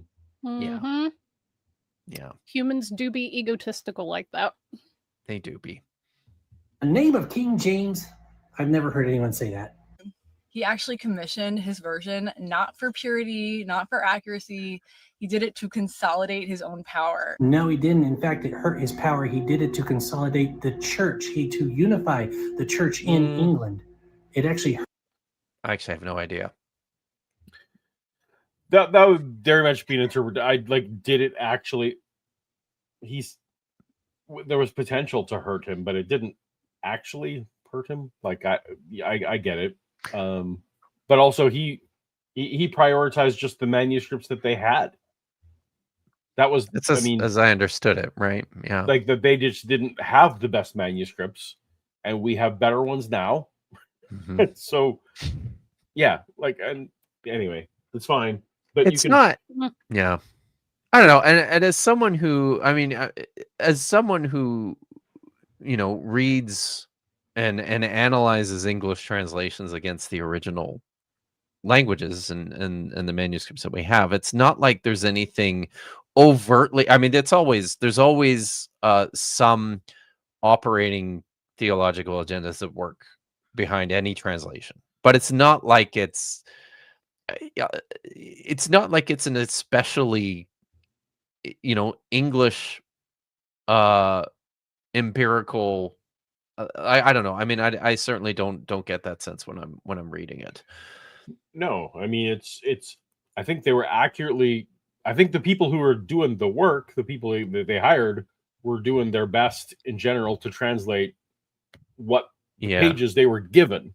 Yes. But I think most modern scholars, is my understanding, their primary problem with King James is the pages they were given are not what the best we have available to us now. Yeah. So no, I think there's a few places you can point to in the King James where it plays up Trinity, but there's clearly like, oh, you're really wanting to lean into this Trinity doctrine, which is fine, and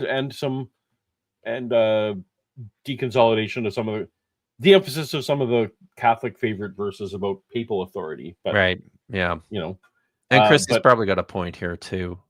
Okay. But I just don't know. Yeah. And then I think Hayden made a comment here. McClellan points out that the main theological control was removing the formerly inline commentaries. Yeah, that's cool. So yeah, puppets are right twice a day. Weirdly, right? But weirdly, the three of us and probably 1,000 other atheists could have made a better refutation for this source video that he's reviewing. Oh yeah. Mhm. Every day. Yeah. Like, so. Yeah, sad puppet. I'm with Jacqueline. Can't we find someone who can get the original from the Akashic records on this New Age world? Yeah, for real. Won't someone go into heaven and get the Akashic records for us and bring it to us? Hurt his credibility. He did it to control the masses and justify his monarchy. He was. Hey, you know what else is there to control the masses? Speed limits. That's true. So. Decency laws. Like, you can't just run around naked in public. That's there to control the masses. That's what frustrates me about, like, it's usually ex-fundamentalist Christians that say this, that go atheist. Like, the Bible was just there to control people. Every law collection is made to control people. It's not some nefarious, like, secret plot. Like, but also every government, it's their job to control people. Mm-hmm. So whatever that's how levers society works. Whatever levers you have to do that, I mean, yeah.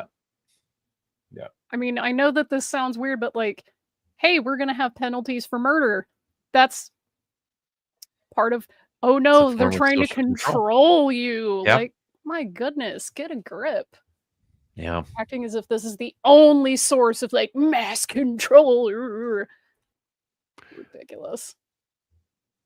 Already king. He didn't need to justify it. The truth is, he was a violent, manipulative ruler who knew exactly how to use religion as a weapon. Well, maybe. I haven't done research into him, and unlike you, I'll admit what I haven't researched, but that doesn't mean that the translators were wicked. We can actually prove that they weren't because we have older documents than you think we do. We have documents that predate the translation of the King James, and we can see that they were pretty honest to scripture as well as they understood Hebrew and Greek in that day. And it's just, But also, you can't prove wickedness based on a translation. That's really silly. Yep, that's true. I mean, and also, as you know, we've got here, no, you won't, admitting what he doesn't know. I mean, because he didn't admit that he hasn't studied the other things that we've talked about. Whatever. it's crazy to me that people are still using it as a weapon today. What, did someone beat you in the back of the head with a Bible? I could understand how that might hurt. That's a big book. No, but there are people who are saying that you can't get abortions because the Bible says so, which it doesn't. So she has a right to be pissed off about that. See, this is it's this sort of trite dismissal that I think drives me nuts too, because like I have as a former evangelical, I have like family and many friends who are still dyed-in-the-wool evangelical Christians who have no problem seeing this. That yes, the Bible gets used all the time as it gets weaponized against people. It just and this isn't a uniquely Christian thing either. All sorts of different groups of people will use the text to suit their own purposes. But and that's not a problem with the text. That's a problem with people. It's just kind of what people do. Yeah. Well, we know that people abuse the Bible to do bad things, but we would never. Our group has doing it the right way. Like, man, shut up. Chrissy says, I was literally smacked on the hands with the Bible in Sunday school for misremembering verses, and I don't have this much of a chip on my shoulder. Seriously. Seriously. Ugh. But ask most Christians about this, and they'll look at you like you're speaking another language. Because you're wrong and you don't know what you're talking about. So yeah. Hang on. Projection. Projection. Oops. I can see that. Because they've been taught, they've been programmed to never question the book.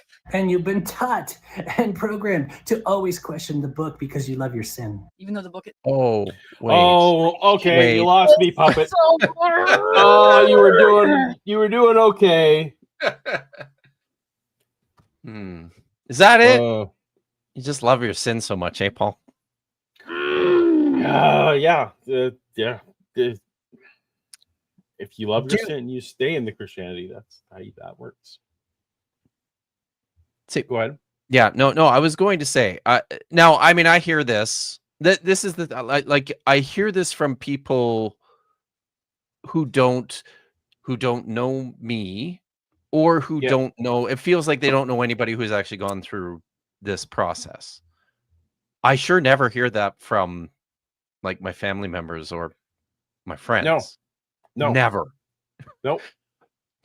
Because they watch, right? They watch how hard you wrestle with this shit before you finally have to just say, I can't do it anymore. Like it is aggravating. So yeah, this is just one of those things that people who are still in this particular flavor of like fundamentalist evangelicalism, it's just self-soothing. Well, of course, they just were never one of us to begin with. They just like to sin. It's things that you tell yourself to try to ignore the fact that people aren't convinced anymore. And it's, I'll say something else about this too. It's not like, certainly when my deconversion happened, in the moment, or at least over that period of time, it's not like I, changed a whole pile of my own behaviors. Nothing about the way I live my life changed. Really. Me either. Yep. I was still in a committed relationship. I was still in, I don't know what I was, wasn't committing more crimes. I wasn't like, there was no, there was literally no change in my behavior. No one could tell. Nope. So, I mean, exactly. I don't know about y'all, but when I got out of like the whole evangelical world, I actually became a better person. So, well, I think I'm more moral now than I was. But I actually care about other people's well-being now without giving a fuck about what thoughts are in their brain. Like, I don't care what your freaking beliefs are. It's so irrelevant. Like, oh, well, you don't have the right theology. Who fucking cares? If you see someone that needs a house, put them in it. Like, if you see someone who's starving, fucking feed them. It's not complicated. You don't believe in Jesus. Who fucking cares?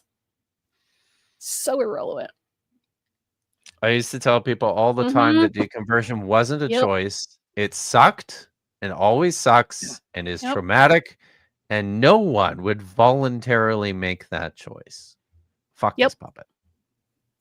Correct. Co-signed. Yeah, any mode of attribution, I don't care if it's on someone who agrees with me, I don't care if it's someone who disagrees with me. Mode of attribution is the lowest of. If you lose me all the time. Even people on my side, it's like it's just a crutch that can't handle reality. Okay, well, no, like don't say that. That's stupid. It really is. Yeah. No, I hate it's the original video and I hate the puppet's response to it. It's both of them are just Yeah, right. painful. I'm like I Yes, can't tell which I I'm know. more angry at.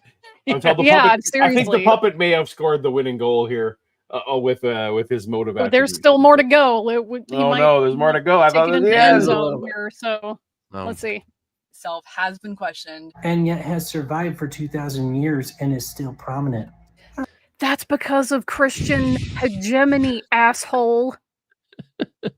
That might be in my top 3 least favorite arguments from any apologist. Is like, yeah, well, Christianity's become like the most popular thing and it's survived all this time, yeah, through military force. It's not based on its truth claims. It's not based on how convincing it is. It has spread the way that it spread through violent force. Okay. So this idea that like, oh, well, it must have merit because so many people believe it. Nope. At least one of us on this panel will be alive when the number of Muslims on Earth crosses over the number of Christians on Earth. Gasp! Oh no! And like, Wow. will that make Islam more correct? Yeah, right. Because we're by show of hands, if that's what we're doing. Mm-hmm. Yep. Yeah. It's like, what is that? A field of popularity or whatever? Yeah, it's like, oh, so many believe it. It must be true. Yeah. Stupid. Hate this. Yeah. Or even just not that. Go ahead. Edited and weaponized for 2,000 years. Still throwing Bibles? Who keeps throwing Bibles at her? Somebody just doesn't care to acknowledge the history of like Christian colonization. They just don't think that that's a factor at all. That pisses me off as someone who's like into history as a thing. Yeah. Again, it didn't spread based on the merits. It spread through violent force and colonization. So this acting like, oh, well, you personally must have been physically hit with an actual Bible to be this pissed off about it. Like, no, she's airing out grievances poorly about Christian hegemony, and you don't even know how to address it. I was in 9th grade when we stopped saying the Lord's Prayer every morning. In school. In public school. Mm-hmm. Yep. Wow. Mm-hmm. 9th grade. Yep. Well, and I think that's just because in high school they stopped doing it. Because it was all like elementary school up to grade 8, which is in Saskatoon how we did it. Yeah. Wow. Lord's Prayer every morning. See, we didn't do that in the big city in Calgary. Nice. So no. Even my podunk country ass school in Alabama, we didn't do the Lord's Prayer. That's school. wild. Like, there were people that for a while were able to pray Christian prayers before football games and stuff, but then eventually they got really pissed off when it was changed to like having like a moment of silence or like reflection. And I was like, okay. And I look back on that now and I'm like, this is what you get upset about? Like, get a grip. Although the hypocrisy at the time in 8th grade when we did the Lord's Prayer, and then we immediately went into, my teacher was very lazy, and it was the last couple of weeks of school. They just put on American Werewolf in London, literally, which is like not an appropriate film for. Not at all. Amazing. But we went right from the Lord's Prayer to American Werewolf in London. It was like, all right, here we go. I'm sure your parents did not know. I did not tell them. No, because that was there was naked people in Chrissy's school. read my mind a lot. My puppet brother here refusing to acknowledge 1,600 years of killing Jews and queers. Like, who's throwing Bibles at her? Right? Yeah, I think that's the galling, the aggravating. But this is so much of this. That's the thing about what like most American evangelical Christians, they go, okay, there was this ancient history, there were Bible times, and then the little bit after Bible times where you had the early church, and then you just skip to the modern era. Yeah. Like what happened in the intermediate period there? I think some of this too, right?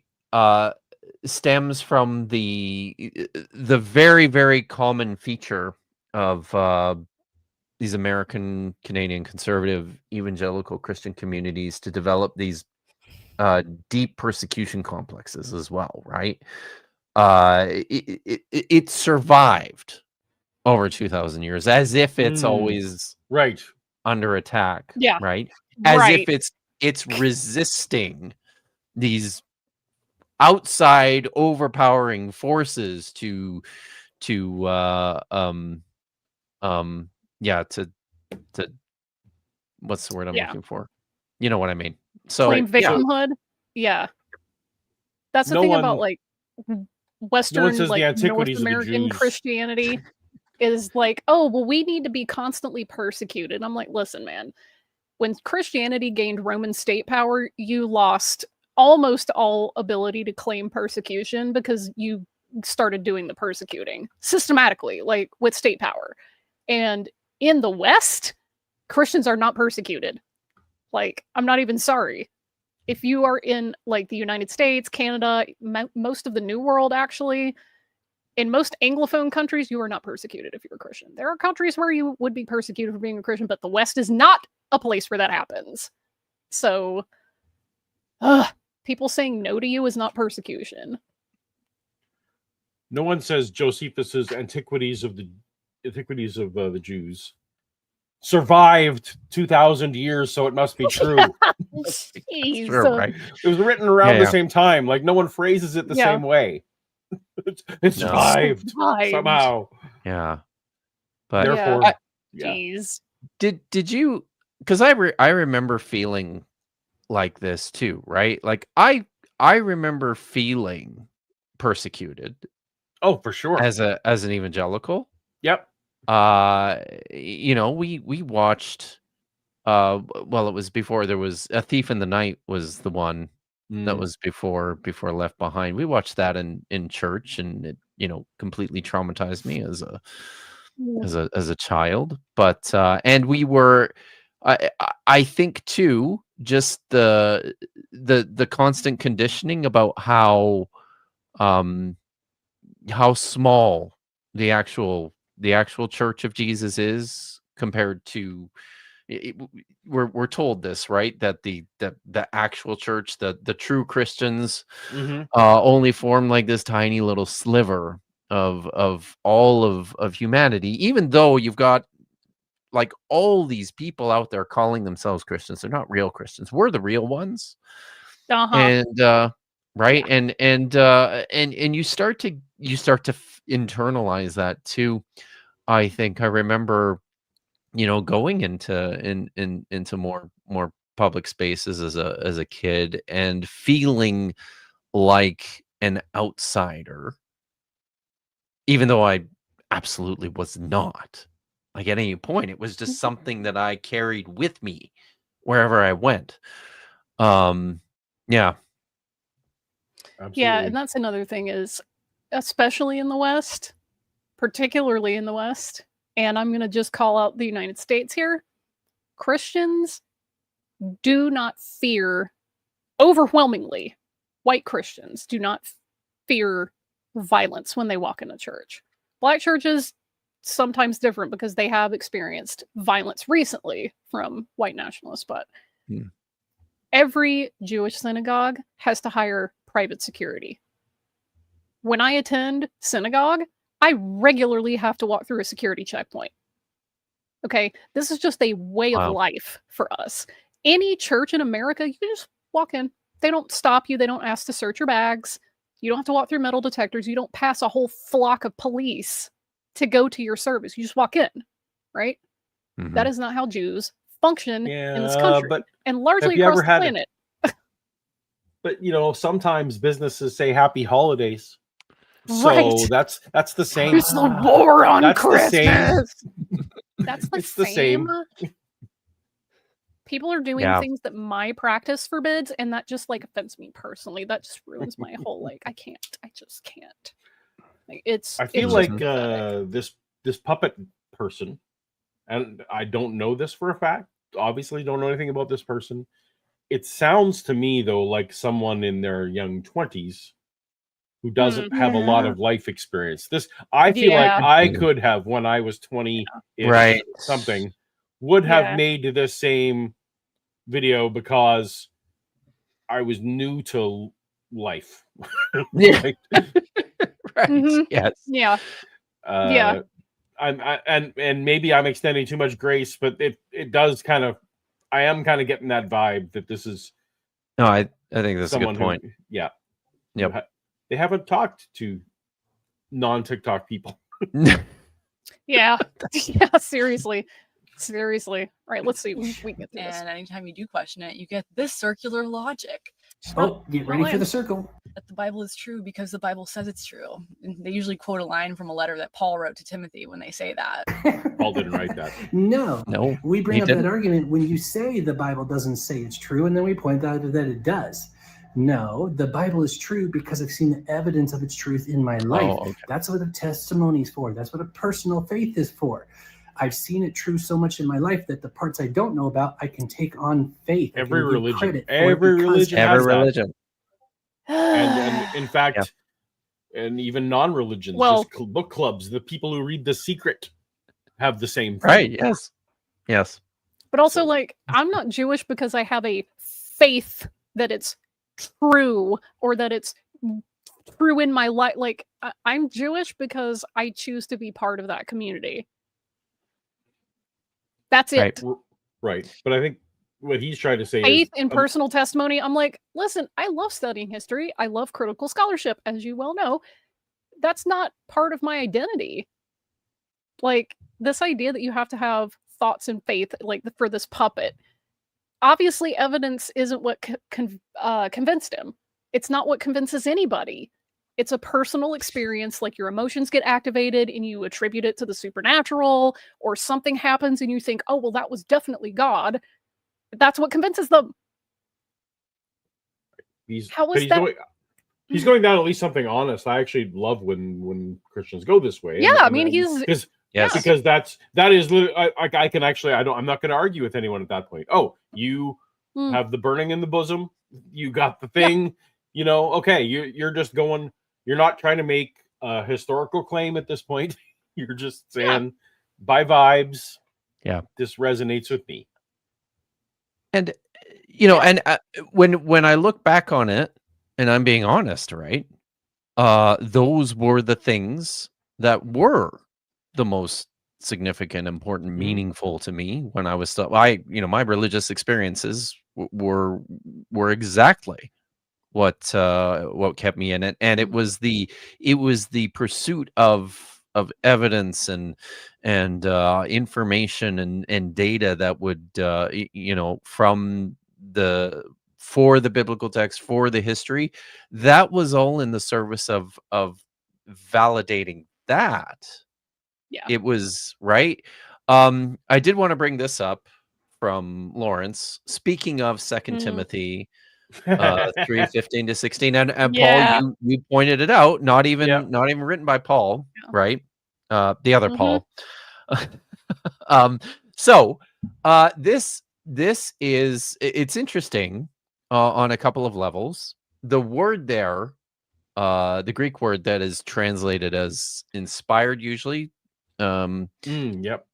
So it's theopneustos. It's a hapax legomenon. In the New Testament, it's the only appearance of this word in the New Testament. It is known from other Greek texts. It's still rare. It's very rare. It's known from some other Greek texts. It's known also from some early Christian source material from like the 2nd, 3rd century inscriptions and things like that. And it just means, literally, it means God breathed. God breathed, yeah. Right. And within, and I like what oftentimes conservative apologists will that's inspired divinely. I get the sense that they understand that to mean that God is like breathing out words, which is weird. Like that's not how language works. You don't. Well, that's how they understand it. That is very accurate, kid. What this probably means, because so much of this stuff is drawn from this background, this deep Hebrew Bible, early Jewish religious lore. What this probably means, or what this is connected to, is the one place that really stands out in the Old Testament is this. It's life-giving. God breathed life into Adam. it's a life-giving text. It's alive, effectively, and the rest of that passage says it's useful, right? Yep. For Mhm. teaching, For training and correction, teaching. Yep. Mhm. Yep. Teaching, training. reproof, all that. Yeah. It's and the other thing I like to point out as well is that it's all scripture is an inclusive statement. Just if you understand anything about what the milieu, the culture looked like at the time when not Paul wrote that, you'd know that that there was all kinds of texts in circulation that made claims about or that people claimed as having this special or authoritative import. What this text is saying is, on the one hand, it's all good. It's all of that stuff is good. So now, is the puppet happy to extend those boundaries to include the Book of Enoch or the Book of Jubilees or Deuterocanon. Right. Shepherd the of Hermas, any of those Deuterocanon stuff. or Yeah. Yeah. Dead Sea Scrolls or even some of the stuff like I mean, Paul quotes a Greek poet. Yep. You know, it how far do you want to cast this net? It's always used as a way to restrict ideas about what the canon is, but it's always so artificially small. Yeah. And if we I mean, it's play always along gonna with be the puppet, arbitrary. if we play along with the puppet that Paul wrote First Timothy, Mm. which he did not, Paul died before most of the New Testament was written. Yeah, So, right. so he can't have been referring to the Gospels. He can't have been Nope. referring to Revelation. He can't have been referring to, a lot of those things because he was dead. So, Yes. Yeah. I mean, unless you're Kent Hovind who thinks Timothy wrote Timothy, but hey, he didn't write that either. yeah, I've heard that one. That's pretty funny. It's very good. Whew. Yeah. Okay. All right. It's proven itself so often, but someone who completely rejects it outright is not going to have any evidence at all, and so you just laugh at it. Completely. No, here's And no, and I evidence maybe didn't convince him. and it's also not a zero-sum game for a lot of us, right? Rejects it outright. Like, what does that mean? I'm a biblical scholar, so I'm probably kind of an odd duck in these sorts of conversations most of the time. But I'm not, as I've have noted numerous times. I fucking love the Bible. I don't hate the Bible. I'm not attacking the Bible. I'm not against the Bible. I don't reject the Bible.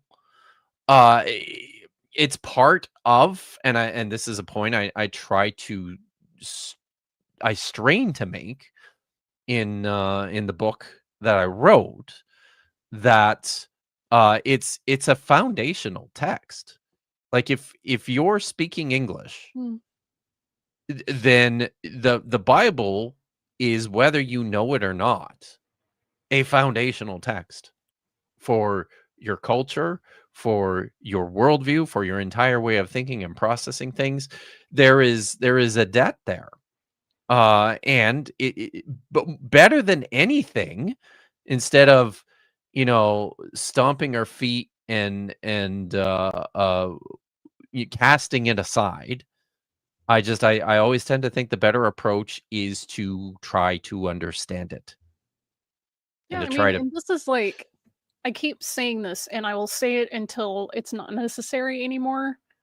That, hang on, I'm gonna put somebody in timeout real quick. One moment. Administrative duties. Okay. I keep saying this, but belief doesn't figure into this for me as a Jew.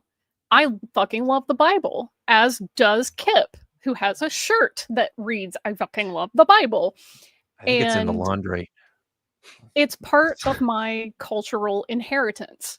These are the stories that my ancestors told about ourselves. Some of them even happened, sort of. I don't give a flying rat's ass if they're true, whatever the hell that means.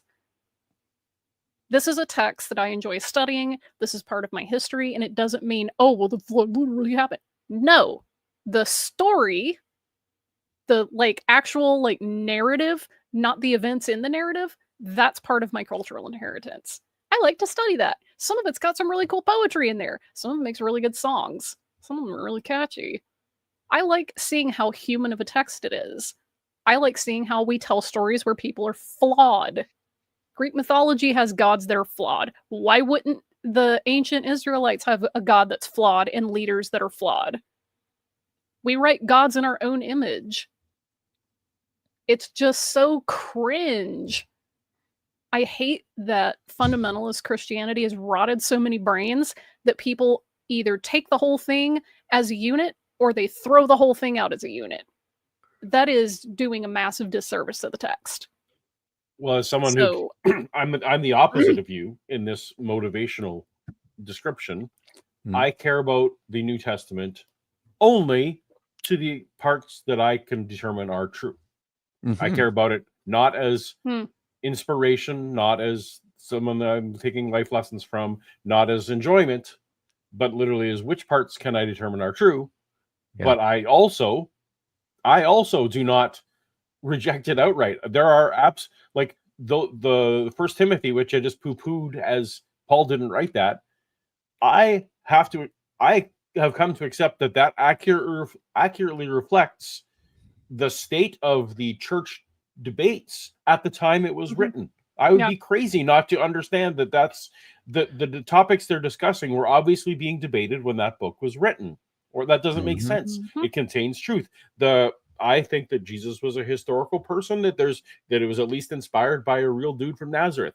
So I don't reject that either. Like it's just that simple. As a historian, we don't do that either. So there's just so many ways to come at this where what the puppet said was stupid. Yes. Yes. The three of us have very different motives, and we all are coming at this as saying the puppet's dumb. Yeah. So Lawrence wants everybody to know that he's very anti-poetry. Anti-poetry. I'm not a fan of modern poetry, but I find a lot of ancient poetry very moving. And I also quite like Sufi poetry as well. I find that to be very beautiful. So, and that's just a fulfillment of this passage, which says that the gospel is foolishness for those who don't believe. Hey, Paul, you got that jingle handy? Oh. Yeah.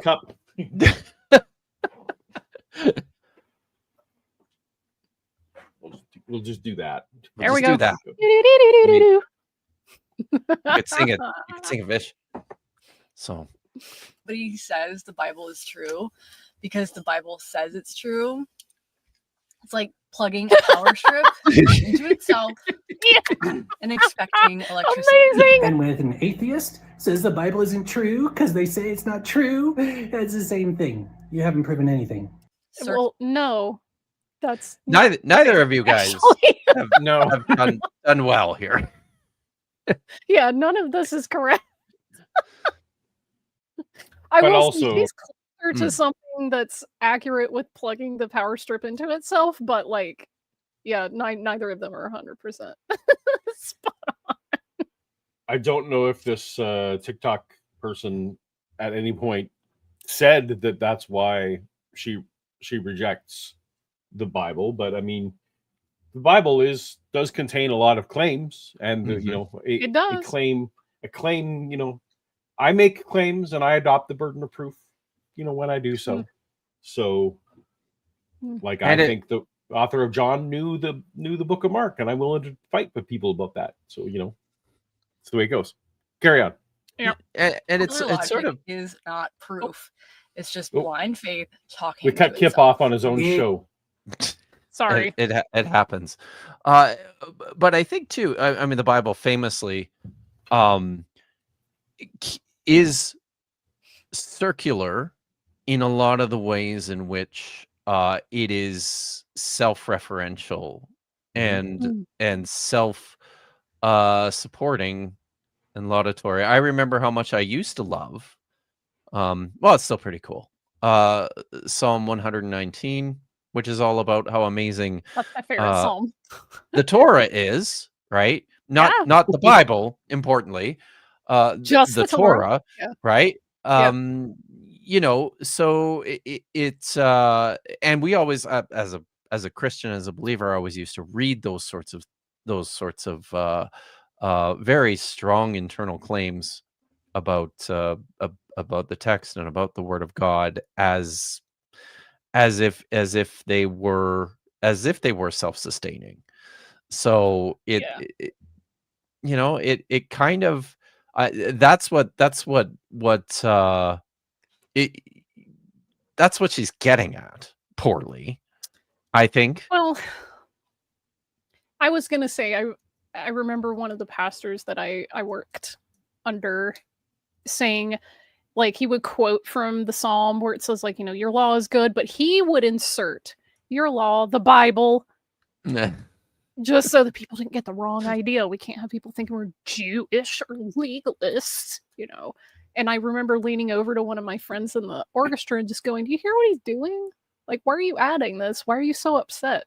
Just read it or don't. Like, pick another verse, man. Like, there's plenty to pick from." It's funny how he would quote Psalm 119 a lot and then just insert that, "Oh, the Bible. David's talking about the whole Bible." It's like, no, he's not. He's not. He's talking about the Torah. But okay. Did any of you guys ever read the last verses in the book of Revelation as don't add to or take away. all inclusive? Oh, for sure. Yeah. As that's that's where we're declaring the scriptures over. I've definitely even used that with like JWs, embarrassingly, right? Oh no. Yeah. Got him. Oh, young Paul, you were so dumb. Yeah. You didn't know any better. Logic is not proof.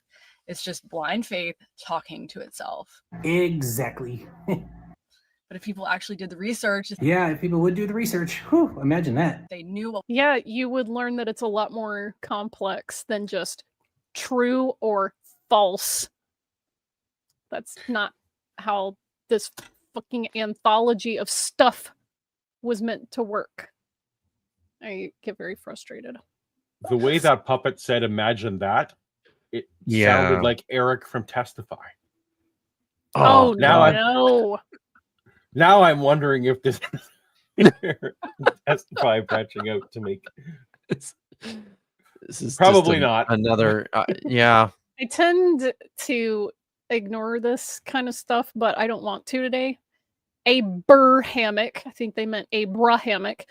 Authoritarians are big on running away from debates. If you can't name more than 3 Abrahamic traditions without Googling, you don't have any real business talking about what Abrahamic faiths do.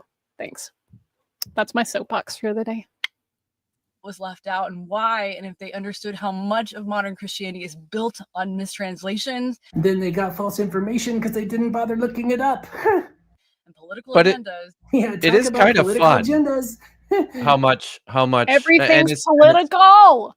But it is kind of fun, and it's not just Christianity. It's just kind of fun how much religious traditions, Jewish traditions in some respects, will persist in on the basis of what we might consider as misunderstandings, or as revisions of ancient understandings and ways of doing things.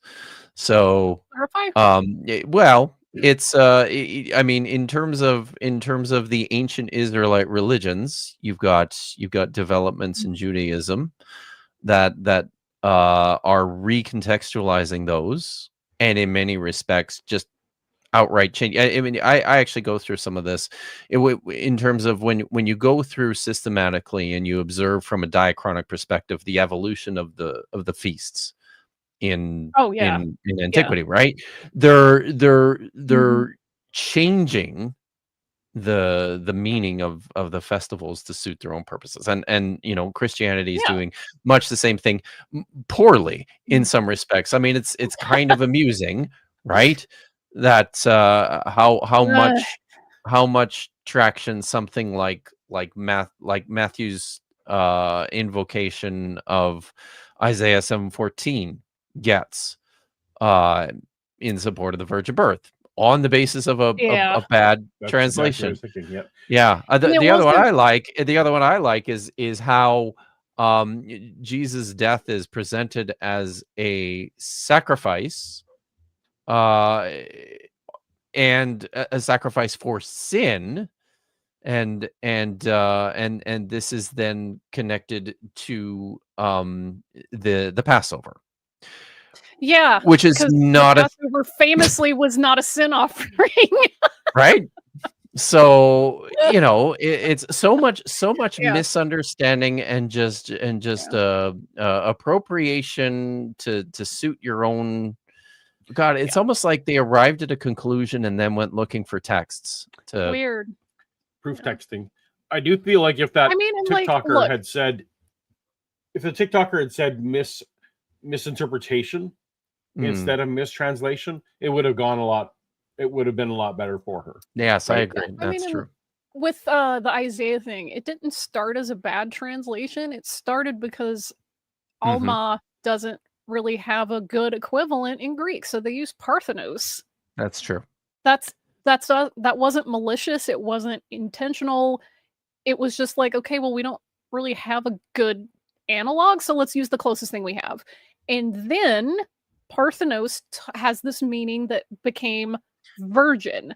So then it mutates into a virgin birth. And the issue isn't, is she a young maiden or a virgin or not? That's not the issue at all. The grammar in that verse is she has already conceived. That is the issue in that verse. It's not whether she's a virgin or a young maiden or married or not. It doesn't matter. That's irrelevant. The grammar is like, she's already conceived, and when she has the kid, da da da da da da da da. So it's like you guys are just arguing over stuff that's not relevant. Just, I mean, the analogy there is the person who wrote the song "Deck the Halls," when they wrote "Don we now our gay apparel." Yes. Yeah. Did not intend for that to exactly be any kind of a sexual preference. Like they didn't intend that. But that now suddenly, when someone hears that for the first time when they're just become a old, really right, fun that's song. what we think. Right. And this that, is another so gay apparel is like Pride Parade stuff. Okay, cool. That's what we're doing. It meant festive and joyous. Like, and that's the thing. Language is not static. Right. Words change meaning. Yes. And you can't appeal to a dictionary to tell people what they mean. You have to just figure it out from context.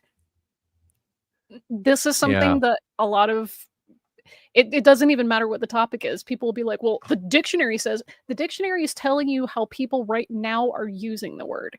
It is not dictating how you can use the word. Like, that's another thing that frustrates me. It's like, if somebody uses a word, just ask them how they mean it. What do you mean by that? How are you using whatever you're using? So in hundreds of years, will they understand the difference between booty call and butt dial? Will that be clear? Yes. Right. Exactly. Yeah. Yeah. So maybe they'll maybe it will just be butt dial by that time, right? Yeah, and it's like people now are like, oh no, those mean two completely different things. And someone in the future goes, but they're referring to the same thing. Right, exactly. Yeah. It's like, no. and this because somebody is going to figure out a way to butt dial proof our phones, so it just won't be an issue anymore, right? Well, when they figure that out, please tell my mom, because the question, despite having a touchscreen phone that I'm ever hopeful in her back pocket. Kip, does your ass unlock your Face ID? Because there's just something's wrong. I'm not gonna comment. Okay. We're close to the end. Let's let the puppet finish. Okay. That's what she said. The awakening would be a rude one, but at least they'd be awake. That would be nice. Good night. Oh, he's done. Look at that. There he goes. Oh, okay. Well, that was so what did we think of of the puppet apologist? Who is this? I think we're equally mad out at of both 10. people in that video, right? That's true. Yes. Yes. Agreed. So Agreed. Her arguments were that's- poor and his rebuttals were poor. who is this made for? People who are Christians that want to be reaffirmed that, oh, those stupid atheists don't know what they're talking about. Yeah, That's what it's for. that is who it's made for. It is absolutely not made to convince a skeptic that they're wrong, for sure. Nope. No, that's been my general impressions about apologetics generally. I know apologists really hate it when I say this. That it's just pretty ghetto. No, but some of them will nod their head and say, yeah, like Greg Kokel, for example. I've called out and he's literally like, yeah, no, I am absolutely here to minister to my flock. Wow. If atheists listen, so be it. But I'm and Lee Strobel, same way. It's like we're here. Wow. Yeah. Good for them. Yeah. So your mileage may vary depending on. Yeah. Yeah. Wow. I mean, it doesn't remind me of the passage in this. It's talking about spiritual gifts and it's talking about prophecy versus tongues, whereas tongues are for believers and prophecy is for non-believers, right? For outsiders. So in the same way, way, there are things that were meant to reaffirm Christians' belief. And apologetics is one of those things. It's not meant to convince outsiders. It's meant to like reaffirm people who already believe. So yeah, I would say modern apologetics do not view apologetics as an evangelical tool. It's not an outreach tool. It is a internal basically it's to keep our teenagers from going on a TikTok when they go, and losing their faith because they didn't. I guess it's not even college anymore, is it? It's TikTok now. Yeah, that's pretty much like if you listen to like the Sean McDowell, who's written books about like the age at which people are deconverting and Alyssa Childers and people like that. Wow. Yeah, the age of deconversion has slipped to before they leave high school. Oh wow. Okay. Yeah. And damn democratization of information. Yeah. No wonder there's so much freaking out from like the far right Christian nationalist camp. They're losing them even sooner. Like but the trouble is, of course, where do these young people go? Yeah. If they go to if they end up going to the Rogan sphere, then no one's further ahead, right? Like it's So exactly. It's not necessarily a slam dunk win that 16-year-olds are shaking what their parents thought because they do. It might be worse somewhere. Actually. So just I think just because of and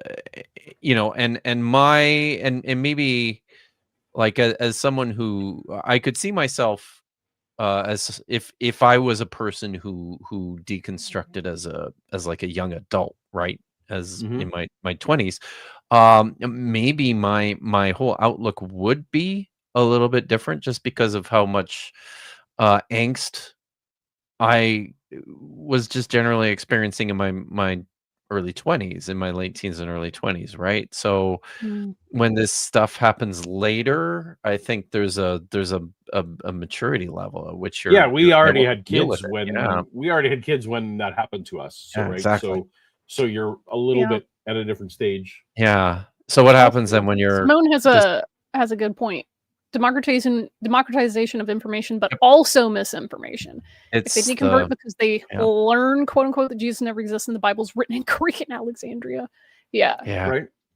Yeah, that's another thing. I've been saying this a lot over the last 48 hours that libraries are buildings where you can learn information for free. And that sounds really smug, but honestly, I'm really recommending libraries a lot more than I used to because those do actually contain information that you can learn for free. And it's not red pill Joe Rogan, 4chan, fucking Reddit troll logic, right? So. True. Very true. All right. Some super chats and then we should shut it down. All right. All righty, let me scroll. Here we go. Nitty for $9.99. Nitty. I propagandates a view as if it is more widely held or is, quote, true. It has more representation in code than in humans. Does that make it more true? That's calling back to, yeah, no, that's a good point.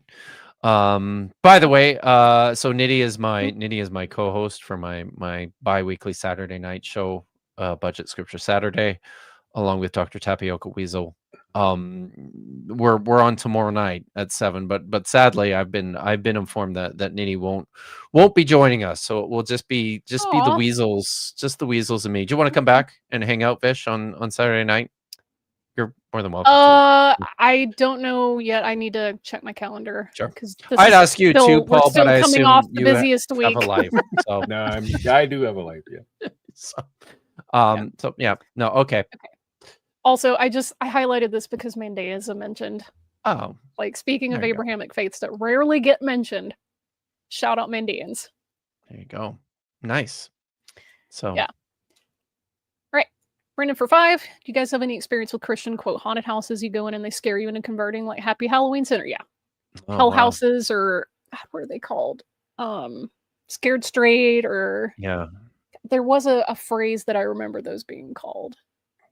And I can't recall it off the top of my head. I remember them as hell houses. So, Hell but that I houses. feel like that I was recall them a something little else, bit but- after, like that's a more recent thing.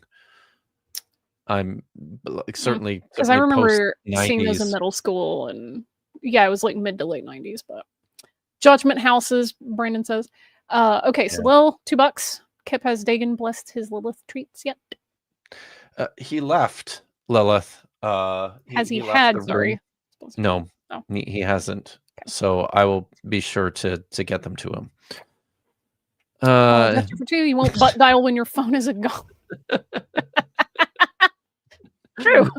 Well, 3 of my favorite people. Love you Yay! guys. Thanks, Lil. Thanks. Awesome. I assume he means the puppet was one of them. Uh, I don't know about that. All right, cool. Well, thanks everyone for coming out. Thank you for coming and hanging out and chilling with us, Paul. 2 of my favorite people wait, to hang no, out no, with. no, So no, this is no, amazing. no, no, no, That's no. great. I have That's cool. I have to get one comment that I just saw, and I really want to Okay. end on this note. Many people stop deconstructing with the religious belief, but don't deconstruct how those beliefs have affected their entire worldview. That's very true. Thank you. Preach it. A lot of people stop believing in Jesus, but they do not actually unpack the framework of Christian hegemonic thinking. Yep. And It's that a is real the problem. next step that takes a lot longer, and it's a lot more difficult work. It is. So, But yeah. it's necessary So- work if you want to stop spreading bigotry. Just saying. Preach it. You got anything coming up, Paul? You guys aren't streaming tonight. No, we're there's no toast to toast Aw. this week, so we're I'm going to be Boo. off to the video mines making more videos, and my next one's about responding to Lee Strobel's new book about demons, because it's super accurate, and Wow. case for demons. So off we go. Is it actually called the case No, for it's demons? it's not actually. He refrained it. I forget what the name of it is. It's the case for the Oh, supernatural. boy. I think it might Oh, actually. Yeah. My God. Oh no. Wow. So I got that to look forward to this weekend. Oh, and Such and as a bonus, it's an interview with Lee Strobel and Tucker Carlson. So holy shit. it's I'm just gonna go jump out my second floor window. Yeah. Okay, I'll be right back. I'm absolutely watching. I'm going to watch your video, Paul. But wow, that is it's a lot. It's That is a lot. That is Yeah. a lot, boy. So cool. Yeah. All right. Are you guys? All right. Are you going to do toast to toast next weekend then? Is Yep, that that's the plan. okay? That's the plan. Sweet. Well, We're in that's the good. off week. Yep. All right. So Vish and I are on Dapper Dinosaurs channel tomorrow afternoon at 12 for a couple of hours. I know I was telling people that we were planning a hostile takeover of his channel. I unfortunately it turns out I messed up things on my calendar, so the hostile takeover has been postponed. The dinosaur will be with us, and then budget scripture Saturday on tomorrow. Tomorrow is Saturday, right? Tomorrow night, 7:00 Pacific, 10:00 Eastern. It's going to be drunken and painful and hilarious all at once. Was I not supposed to be drunken now? He's like, wait. No, you no. guys are See, sober? this is no. I see. I do the so budget. Amazing, Captain Morgan. Good job. Hell yeah. So that's just me. All right, fair enough. I do all of my streams sober except for my Saturday night stream, and then my Scotch stream with Joel. Oh, I could probably say that I think we're going maybe next Friday or the Friday after that. So well, maybe the Friday after, if you're gonna go. Yeah, I have to talk to him, but we've got a Scotch stream planned. Awesome. In the works, so which are fun. He keeps pressing me for a topic. I'm like, dude, just come over and let's drink. So I don't know. Yeah. Just hang out. That's fun. All right. So thanks again. And everyone, take care. Be safe and have a great weekend. And as always, Hatikva. I can say Ahav Tika, I love you. That was actually supposed to be the L button, but it's a good one. It's a good button to press. This is the better one. All right, you go.